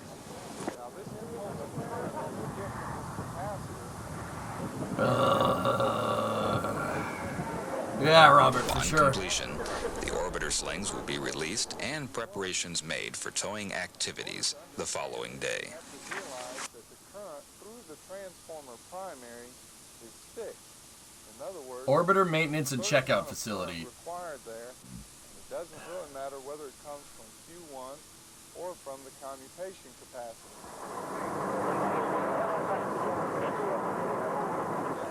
With the Enterprise successfully demated, tow equipment is attached at the orbiter lifting facility, preparing for the maiden tow across the Vandenberg flight line to the orbiter maintenance and checkout facility, some 1.5 miles distant. This isn't as painful as Nerva, okay? The Nerva one is the one that sucks the most. I hate that video. The heat tiles look fake. They are. Enterprise has an atmospheric flight test article. They're not real. It's a mass simulator. It's just the audio got screwed up from the video, Tessa. Check out my OnlyFans, guys.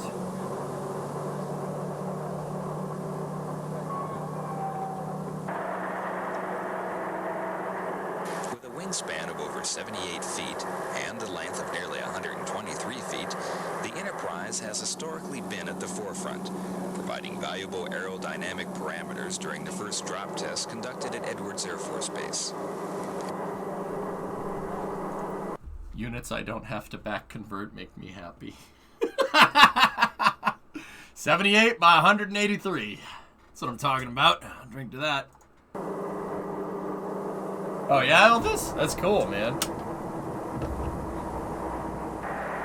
What's the mass difference between Enterprise and the other shuttles? Well, it doesn't have shuttle engines in the back, but there are weights in the back. Enterprise will now It's supposed to be an serve as the analog. Pathfinder, much as it did at the Kennedy Space Center prior to its initial launch operations. Oh yeah, While Helmus? mechanical fit checks will be conducted at the various facilities, the Enterprise's presence will afford an opportunity for personnel to simulate actual processing procedures and techniques as well. It's more or less the same, Shaw. Yep.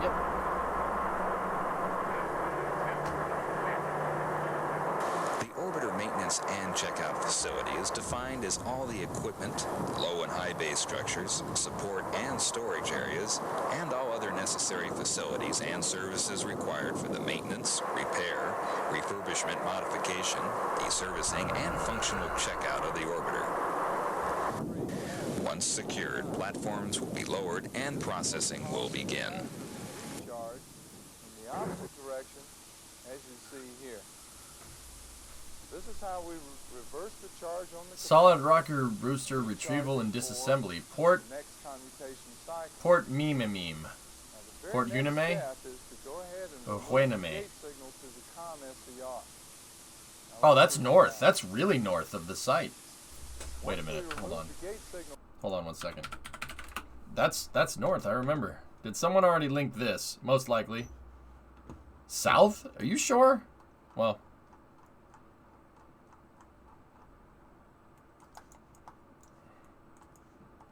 Oh yeah, it is south.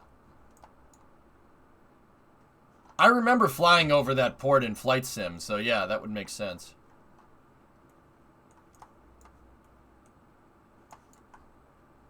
Car import export. There it is. That's the building. And there's the pier to tow the solid rocket boosters. Son of a...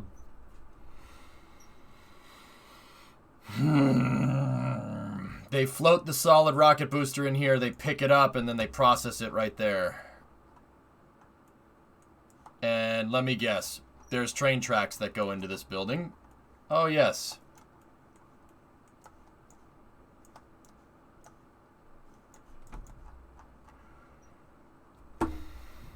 Well, that's just upsetting.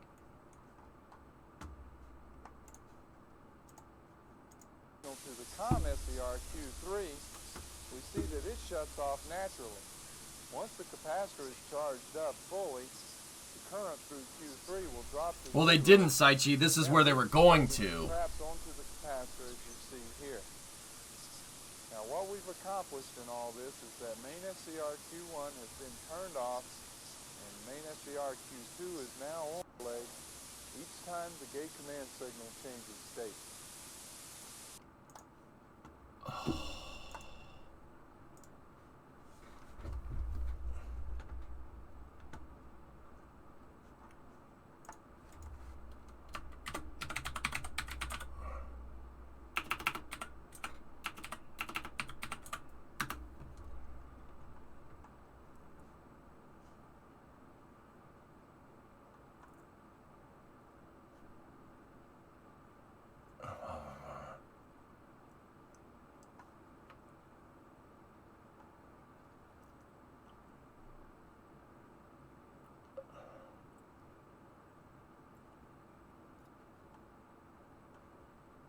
Oh, this is bad. This is bad. This is not good. This is bad. Oh no. Oh no. I'm not gonna sleep for months. Nice car. That's an alligator. Okay. Oh no.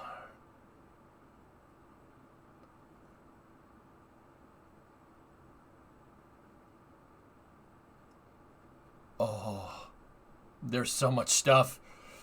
There's so much stuff, and we should be able to watch all of it because it's through the Air Force Space and Missile Museum. It should be public resource.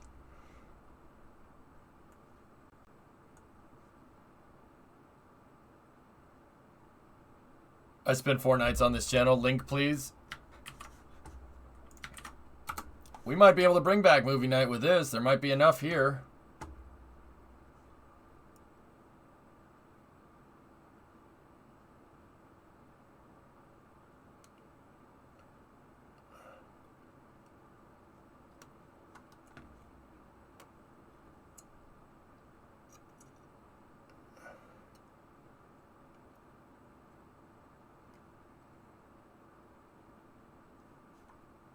All right.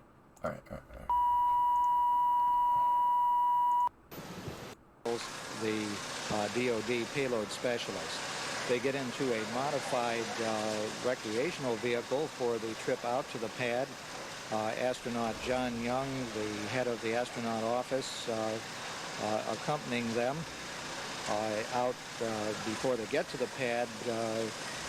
John Young leaving the group and flying the shuttle training aircraft to check with weather for approaches to the shuttle runway if it should be necessary for the Atlantis to return to the launch site because of a problem during the launch.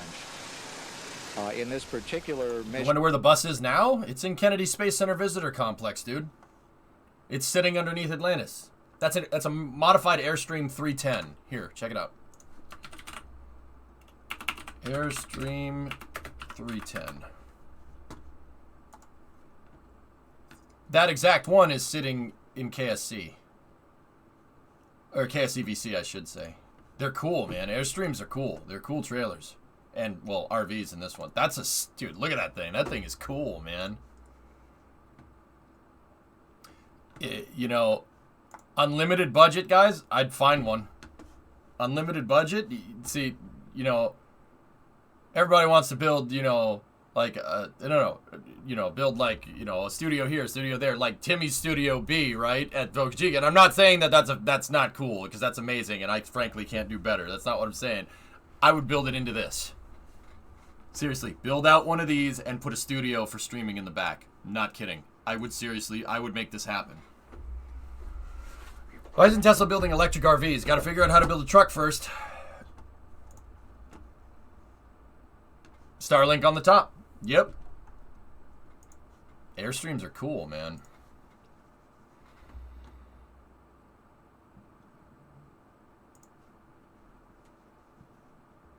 Yep. Modified Airstream 310. That's what it is. Airstream doesn't usually make RVs. They make trailers. But yeah, freaking RVs. That's cool. I love it. I love every second of it. Yeah, see, I'd love to grab one of these. Grab one of these, gut it, put a studio inside. I mean, dude, the inside looks like a freaking airplane. That's awesome. It's so damn cool. Yep.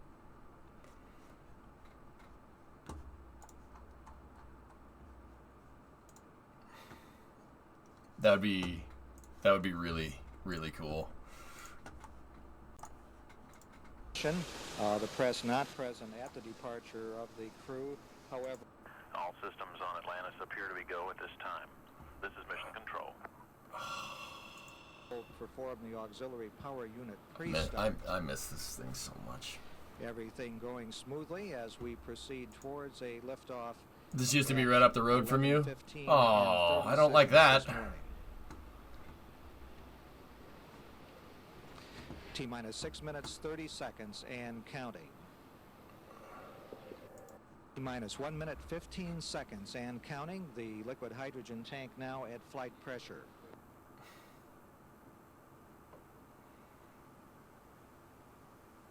On April 12th, Shaw. Coming up on the 1 minute point, T-minus 1 minute and counting.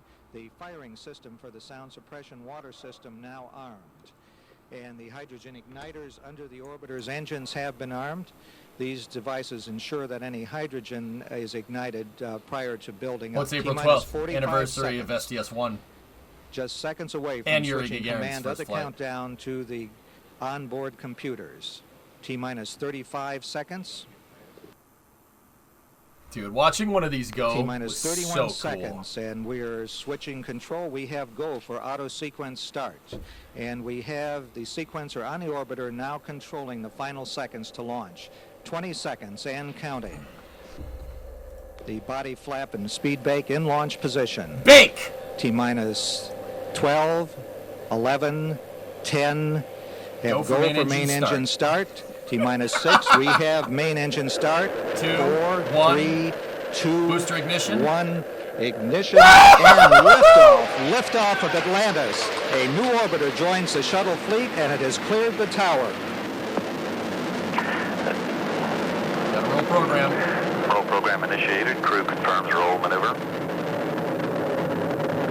See that thing yeet out of there? Oh, it's so good, man. It's so good. I miss this thing so freaking much, dude. Oh, man. You see the wings shake when it goes? They don't show you that. Pass through the area of maximum aerodynamic pressure on the vehicle. The SRB's igniting is a freaking violent event. Now 2,000 feet per second. Don't be near them. Altitude 2.7 nautical miles. Downrange distance 1 nautical mile. Oh, measurements, I Three engines understand. performing normally. Yes. I hate it, Jim. I hate every second. We shouldn't have stopped flying. We should have kept upgrading it, man. It's a beautiful piece of equipment. Velocity 2,400 feet per second. Engines throttling up now, back to 104%. Throttling 1 back minute, up. 10 seconds. Crew giving a go at throttle up. Lennis, go at throttle up. Copy, go at throttle up. Commander Bo Bobco acknowledging that go at throttle up. Velocity 3,500 feet per second, altitude 12 nautical miles, downrange distance 9 nautical miles. I love this. I love it. Hey, look at the low pressure. See? Same kind of phenomenon that we saw in SLS. APUs and fuel cells have normal indications. Velocity 4,600 feet per second, altitude 18 nautical miles, downrange distance 16 nautical miles. How do they throttle past 100%? Okay. So, human person, you're working on a car engine, okay? Yes, it's going to be a car analogy. Here you go. You're working on a car engine. Say the car engine is rated at 200 horsepower right out of the box, okay? And then you put on components. You upgrade that engine. You put a turbo on it, and now it makes 250 horsepower. That's 150% of rated performance. Make sense? Well, not 150, but you get the idea. They basically found ways throughout the shuttle program to squeeze more power out. 125, yeah, exactly.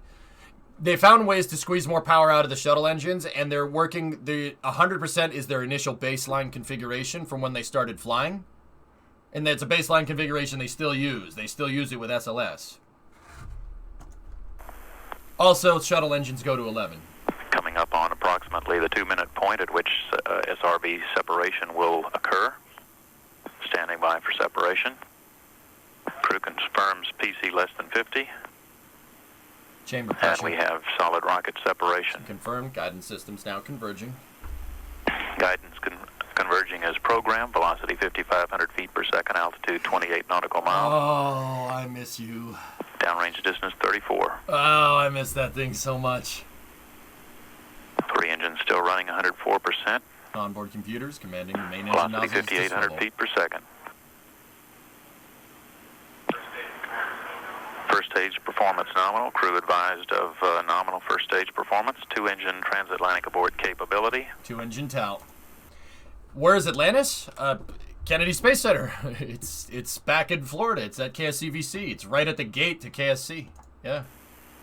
Right next to the Astro van. Atlantis now capable of reaching a transatlantic abort on 2 engines if that should become necessary. Velocity 6,200 feet per second, altitude 38 nautical miles, downrange distance 58 nautical miles. This is 104%. More violent. SRBs. All systems looking a lot of good vibrations. at this time.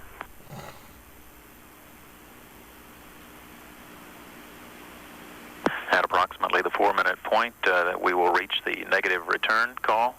At that point, the Atlantis no longer capable of doing a return to launch site abort. Return status and mission control underway. Atlantis control, negative return. Copy, negative return. If they had a TAL abort, where would the ET come down? Atlantic Ocean. Velocity 7,400 feet per second, altitude 48 nautical miles, downrange distance 95. 3 engines running 104%. All systems continue to look good.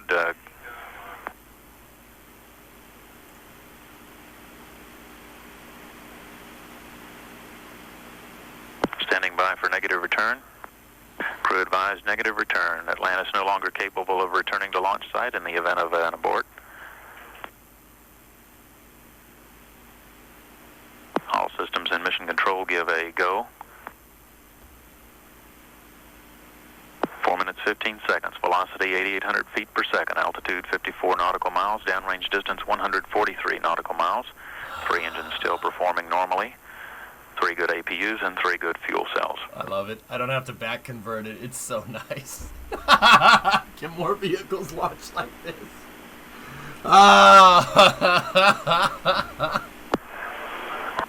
So bad. Crew given a go to press to main engine cutoff.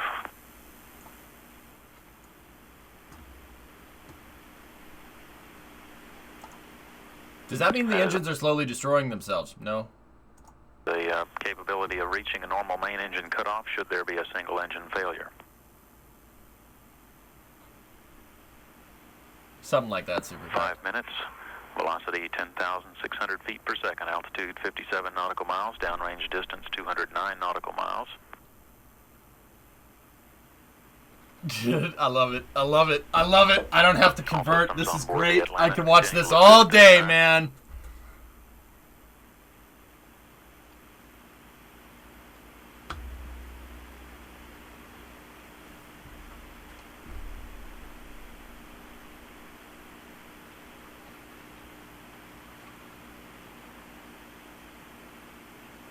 Minutes 35 seconds. Missing George Velocity Diller. 12,300 feet per second. Altitude 58 nautical miles.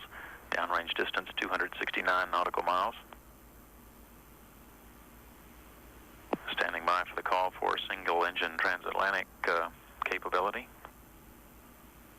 This B-roll footage, though, is freaking money. VAB roof. I love that thing, Lavi. It's a friggin' monster. It's the coolest launch vehicle ever made. I'm sorry, like it's so freaking cool. Starship is the only thing that even has the close potential of even coming close to anything. And counting. Anything near the shuttle. The shuttle was just that freaking cool.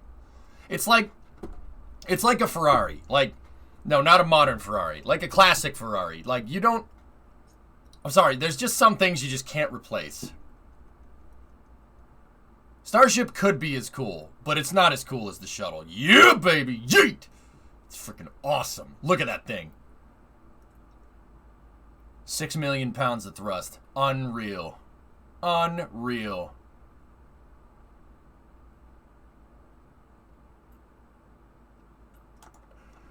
I know it's off topic, but in KSP, have you already bought the upgraded launch pad, or do you still have to farm the money? We're gonna have to farm the money a little bit, King, but we gotta get the crew home from the lunar mission. We got about 15 minutes until I start KSP.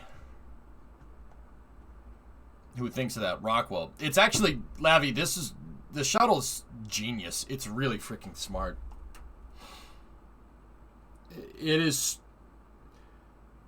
so ridiculously simple, but at the same time so ridiculously complicated. So like, look, with a regular rocket, right? You have your fuel tanks, right? Right, and then you have an engine section, and then your rocket engine is down there, right?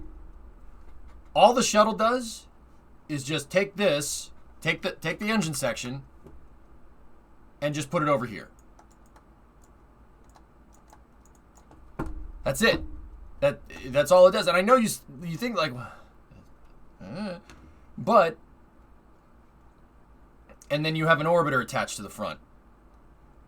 That's not what that's supposed to look like, right? And then you put wings on it, right? That's it. That's all it is. It's, you know, why don't we just take the engine section and move it over there? It's ridiculous. That's so simple. Like, okay, you don't want you want a way to get the engines back. Why don't you just attach them to the orbiter and have the orbiter right on the side? Just move the engines over.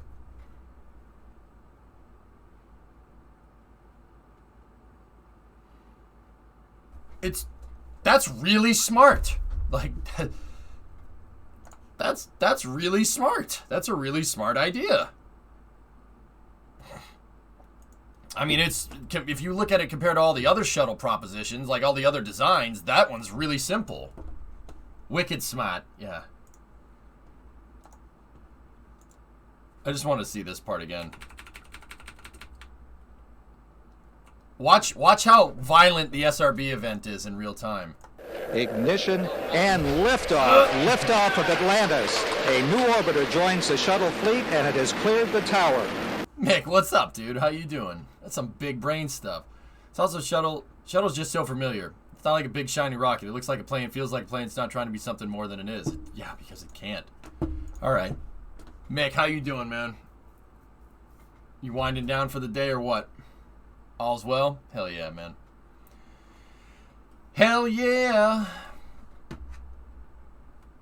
Then there's the Buran with liquid fuel boosters that you can actually turn off. I mean, anybody can point out that the SRBs had a problem in hindsight, Elia. But see, my thing with Buran is, Buran only flew twice, and everybody just assumes that it would be good. Buran could have had problems like that over time. You don't know that for sure. 21:46 there. Yeah, you done with the day? Yeah. The time zone thing screwed me up, man. You guys, so right now, Mick, you guys are 4 hours ahead of us. Just 4. Just 4. That's it. SLS will be great when it flies. It's going to be cool, Joe, but it's not going to be as cool as the shuttle. I'll just go outright and say it. It's going to be cool, but it's not as cool as the shuttle. The shuttle's cool because it comes back. Yeah, only for another 3 hours. Yep. Yeah, and then, then we go back to, what is it? We go back to 5, right? You lose an hour at midnight. Like, I don't mind daylight saving time, right? Like, I really don't care. I understand why, especially if you live up north, right? But can we at the very least, like, we don't need to get rid of it. Can we at the very least just have them sync? Can everybody switch to DST at the same time, please? Oh, man. Can't have flight disasters if you shut down the shuttle program after only 2 test flights. Yeah. That's right, yeah. You don't know that Buran could have had more problems than that, man. What do you think about DCX? I want it.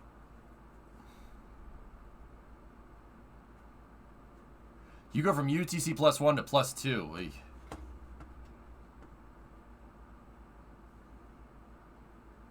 We don't need it anymore. Pointless if you lose an hour in bed. Yeah.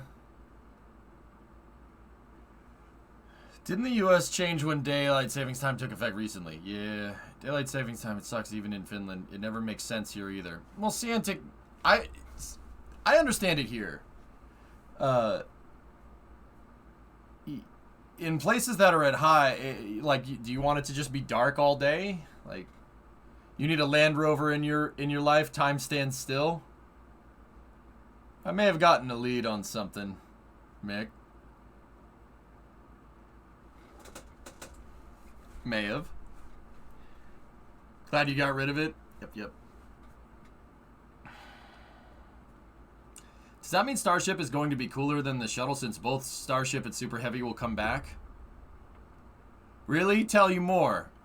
I don't want to jinx anything, man. I don't want to jinx nothing. It's what we were talking about the other day. Do you need parts shipping, sir? It's not a Land Rover. So I don't want to talk about it. I don't want to jinx it. It's still kind of in the works right now. But yeah, should be pretty fun.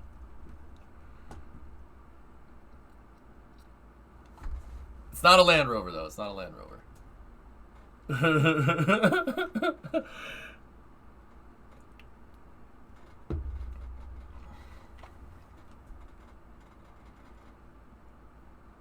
I didn't get Big Red. I wish. You need right-hand drive? Here. Nick, what about this? What about this?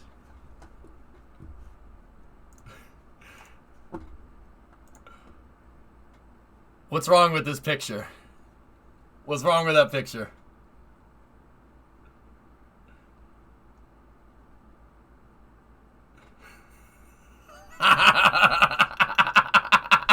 I know you know what it is, dude. I want the reaction from chat. What is it?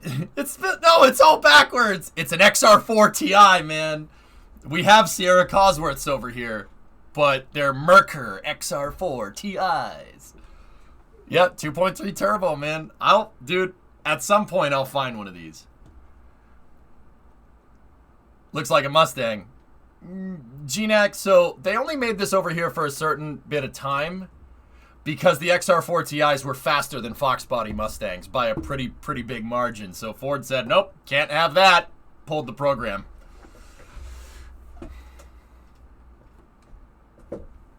But yeah, exactly. They had Lima engines in them because they didn't want to beat in the Mustang. Because if you put the Kazi in there with the turbo, it'll crap on a V8 Mustang, which is funny because it's so damn light.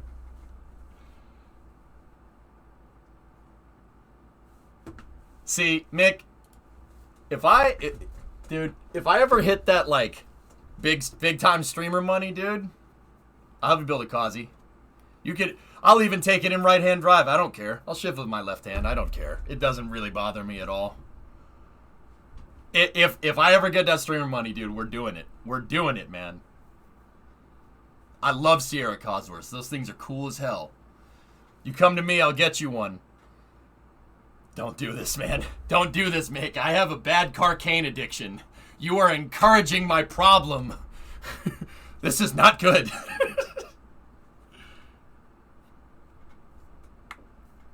He builds the YV Kazi engines all the time on stream. Those engines are cool, man. Any four-banger that can make 500 horsepower, I'm in. Carcane. I have a nasty carcane addiction. Help. You know you need a four-banger turbo. Stop doing that. Stop doing that. Stop it. I don't have any place to put these things, man. I need a garage and I can't buy one because freaking Boston is like living in the south of London, for Christ's sake. Dude, freaking garage? No, there is no garage. Oh my gosh.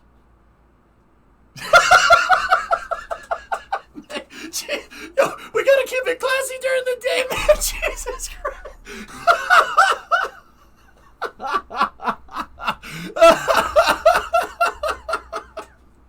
Dude, don't do that in here, man. Holy crap. Oh my god.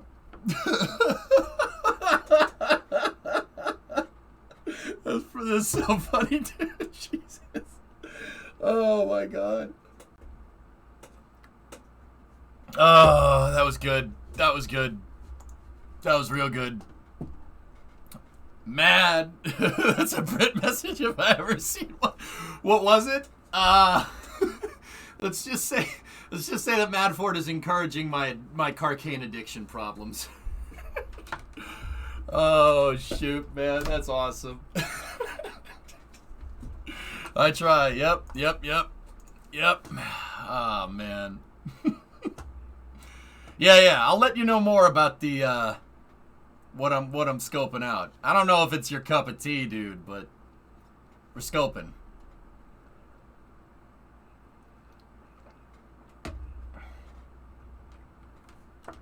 Can I send you a Kazi piston? Hell yeah. Dude, yeah, no, I'm in. Dude, do it. Absolutely. Dude, I will put it on my desk as freaking reminder. That's actually a really good idea. Dude, do you have Discord? I'll shoot you a message on Discord.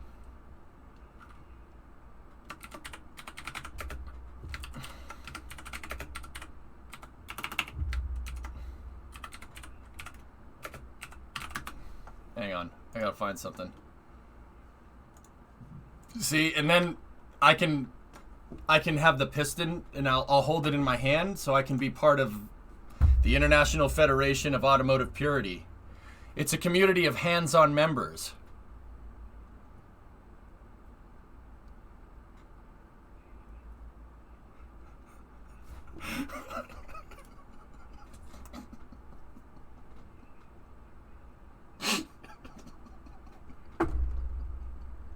Sorry. Discovery. I'm sorry. I should time myself out.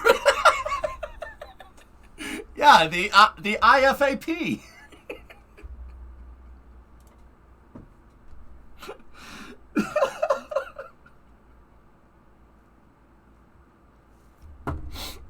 Should we play Kerbal? I hope your piston doesn't get stuck. That would be seized. Yeah. And you're mad at Geeson? That's a Mighty Car Mod shirt, by the way. I want this shirt. I'll wear that shirt to automotive shows. Man, I want to join the IFAP. Yep. Holding the rod. Is it a new Apple product? Oh, shoot, man. That's funny. Isn't that the same as the wheel shufflers? This space news derailed pretty hard. All right, let's... Here. Let's get to it, man. Oh my god.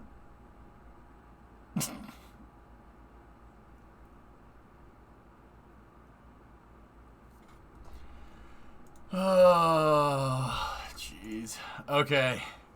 All right. I'm good. Yeah, Mick, are you on Discord, dude? If you're on Discord, man, I'll shoot you. I'll shoot you a DM, dude. We'll figure it out. Are you into vintage escorts? Yeah, man. I don't just like American Ford stuff, Blue. Ford's European division is specifically with Cosworth. Yeah, if I could find like a 60s Cortina Cosworth, those things are cool, man. Very cool. Like I'm really after the engineering with Ford is good, but Ford's Euro division is unbelievable. There's so much racing heritage there. Used to visit the shop. When the world isn't as crazy, Mick, I'll do it, dude. Absolutely. I'll fly over there, no problem. Yeah, it's a Lotus Cortina, right? Yeah, exactly. Tessa, nobody does it better than Colin Chapman. Did it better than Colin Chapman. Literally, modern Formula One cars have that guy to thank for how they're designed. You'd have a blast? I'm sure, man. This is the only time I've heard you laughing that hard since you stuffed the tuk-tuk into the FCH while rocking out to Queen. I remember that. That was funny as hell, dude. AJ, how you doing? I'm good, Kelly. How are you? Cosworth's with the DFV. DFV, dude. You know what, Mick? You know what I'd like to do? Take like a 60s Mustang, right? So like 68, 67 Mustang and build a DFV and put a DFV in it just to confuse people. People be like, why is that in there? I'd be like, because DFV, bro. Because DFV, man. I love, dude, that motor is insane.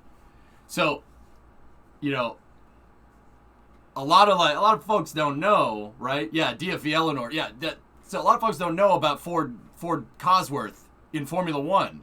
You know who has the most wins behind Ferrari in terms of an engine supplier? Actually, Mercedes probably beat it now. Ford has I think it's Mercedes, Ferrari, and then Ford right after that. Ford as an engine supplier for Formula One. Because they had this nutso DFV engine that was based off of the small block Windsor. Same kind of motor that I have in my truck. It was based off of that. It was a DFV engine that was like 4.6, and it had dual overhead cams. The thing, and it could rev to the end of time.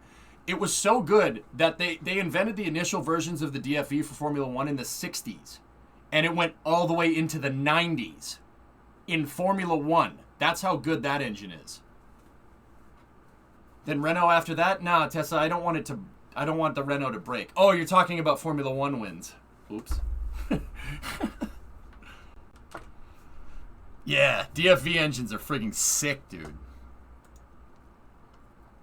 Yeah, no, nothing can touch it. Yeah, no, big blocks? No. We don't big block here. Yeah, no. And you know what's funny, dude, is that the Mustang chassis was designed off the Falcon, which is designed to have an inline 6 in it. Those, like the Boss, like Super Cobra jets and like the 429s, those are great. They go great in a straight line, but the weight is all screwed up because you have a boat anchor in the front. I mean, that boat anchor makes like 700 horsepower, so it doesn't really matter, right? But if we take a small engine in there, we put that small boy in there, small DFV, and we turbo it,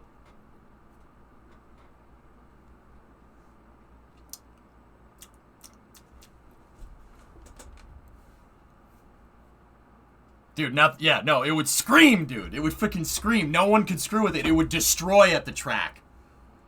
Why did Ford stop making USA Falcons? They replaced it with a Pinto. Chaos. Sorry about that.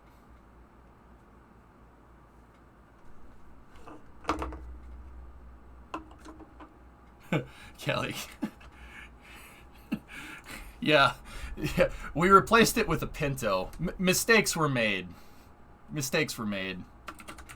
I mean, the Pinto was the right idea at the time.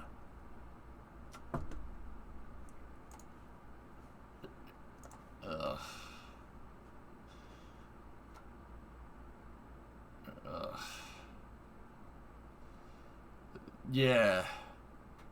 No, I don't want any of these. I don't want any of those. It was the right idea at the time. We'll just say that. Yeah, we replaced it with a Pinto. Chaos. And that's That's just a shame. So, like, the cool thing about it, Chaos, is that the last Ford Falcons that were made in the States were kind of like XA Falcons. They were very similar. See what I'm talking about? Kind of looks like an XA Falcon, right? It's close. But, yeah, they only made that for 1 year. The Vega looks alright. Yeah. Cosworth Vega. Yeah. Let's just do mechanical fuel injection. Nothing will go wrong. Nothing will go wrong with our mechanical fuel injection Cosworth Vega. Yeah, it'll be fine, right? It wasn't fine. Narrator. It was not fine. Yeah, Robert, I'm not hating on Pintos. Like, okay, I kind of am, man. Sorry about that. Pintos are alright. They got a bad rap. They really did. That was, believe it or not, that was a Lee Iacocca design. He's one of my favorite automobile engineers. Iacocca's my hero. I love that. I love that guy, dude. Read his books and stuff. Freaking awesome. Add smog. Stop. I'm getting upset. Yeah, hey guys, let's put an air pump in exhaust gas recirculation. That's real good for an engine. Here, why don't you just rebreathe the air that you just breathed? Yeah, sure, that's good. So you could make sure you can inhale all the oxygen. CO2 has oxygen in it, so let's just inhale that. That's good for you, right? Why did we think that was good for an engine? Ugh!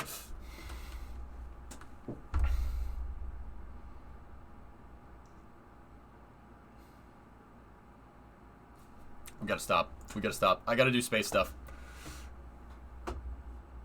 It was at that moment that we knew we messed up. Yeah, actually, yeah. See, Victory, that's the thing. The Pinto was Lee Iacocca's design. And then some dingbat got rear-ended, right? And then it got rear-ended, and the car magically just caught on fire because it turns out that most cars have the gas tank at the back. I know. Funny story, right? And one of them caught on fire. They did to the Pinto exactly what people are trying to do with Tesla, with Elon now. Oh, this Tesla got hit. It caught on fire. Like...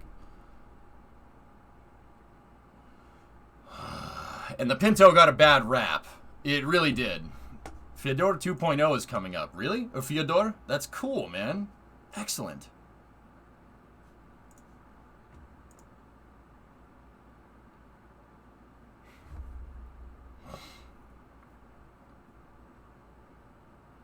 Yep, by those that did the same thing with hydrogen cars. Yeah, I thought that was always a funny argument. We can't put hydrogen. We can't put hydrogen. It explodes. Yes, so does gasoline. So do batteries, and gasoline, and diesel fuel, and yeah, all right. Wait till you see the next Drive Tribe project. What are those pokey motoring show lads working on now? That was terrible, I know, I'm sorry. I won't do that again. Looks like BN2 common bulkhead has been spotted. Top secret. Okay, Thomas, I see it there. It's 6 o'clock, guys. You wouldn't believe it? All right. Actually, my only gripe is the overhead cam timing belts strip their teeth often, and now they're getting hard to find. Yep. Thanks, GNAC. Let's make a nuclear car. Actually, Des, Ford tried to do that. They had the Nucleon. They tried to have an RTG-powered car. Yeah, it's been tried. There's this dang thing called radiation. Now, I know we could say, like, oh, you know, gasoline explodes or hydrogen explodes if you hit... No, radiation is pretty well documented. Yeah, that actually happens. There's no way to rad shield it. I should shoot you for that accent. Mate, but father, I don't want any of that. He said one day, all this land will be yours. All of this will be yours. Well, what, the curtains? No, not the curtains.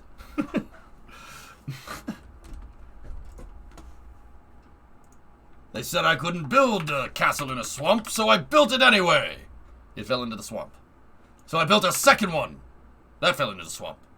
I built a third one. That burned down, fell over, then fell into the swamp. But the fourth one, lad, that stayed up. How's that? Is that better? The first turbo car in the U.S. needed special fuel, right? I don't think so. No. The first turbo car that was available for retail in the U.S., Mick, was a Corvair, Chevy Corvair. it's not a Yanko, it's a Corvair Monza, I think it was called. Dude, it had a turbocharger with a flat 6 in it. Rear engine, like a Porsche. I don't know if you know about those cars, but yeah, they're cool, man. It used regular pump gas, if I'm remembering correctly. Getting there with the accent? All right. Any more space news? Jim, I'm starting up KSP now.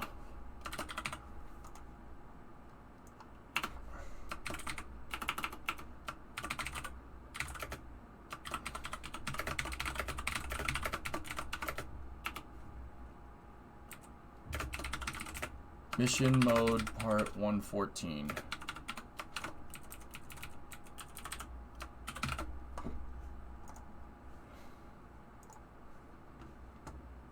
Best American Turbo was the GNX. That's a cool car. I mean, I don't hate it.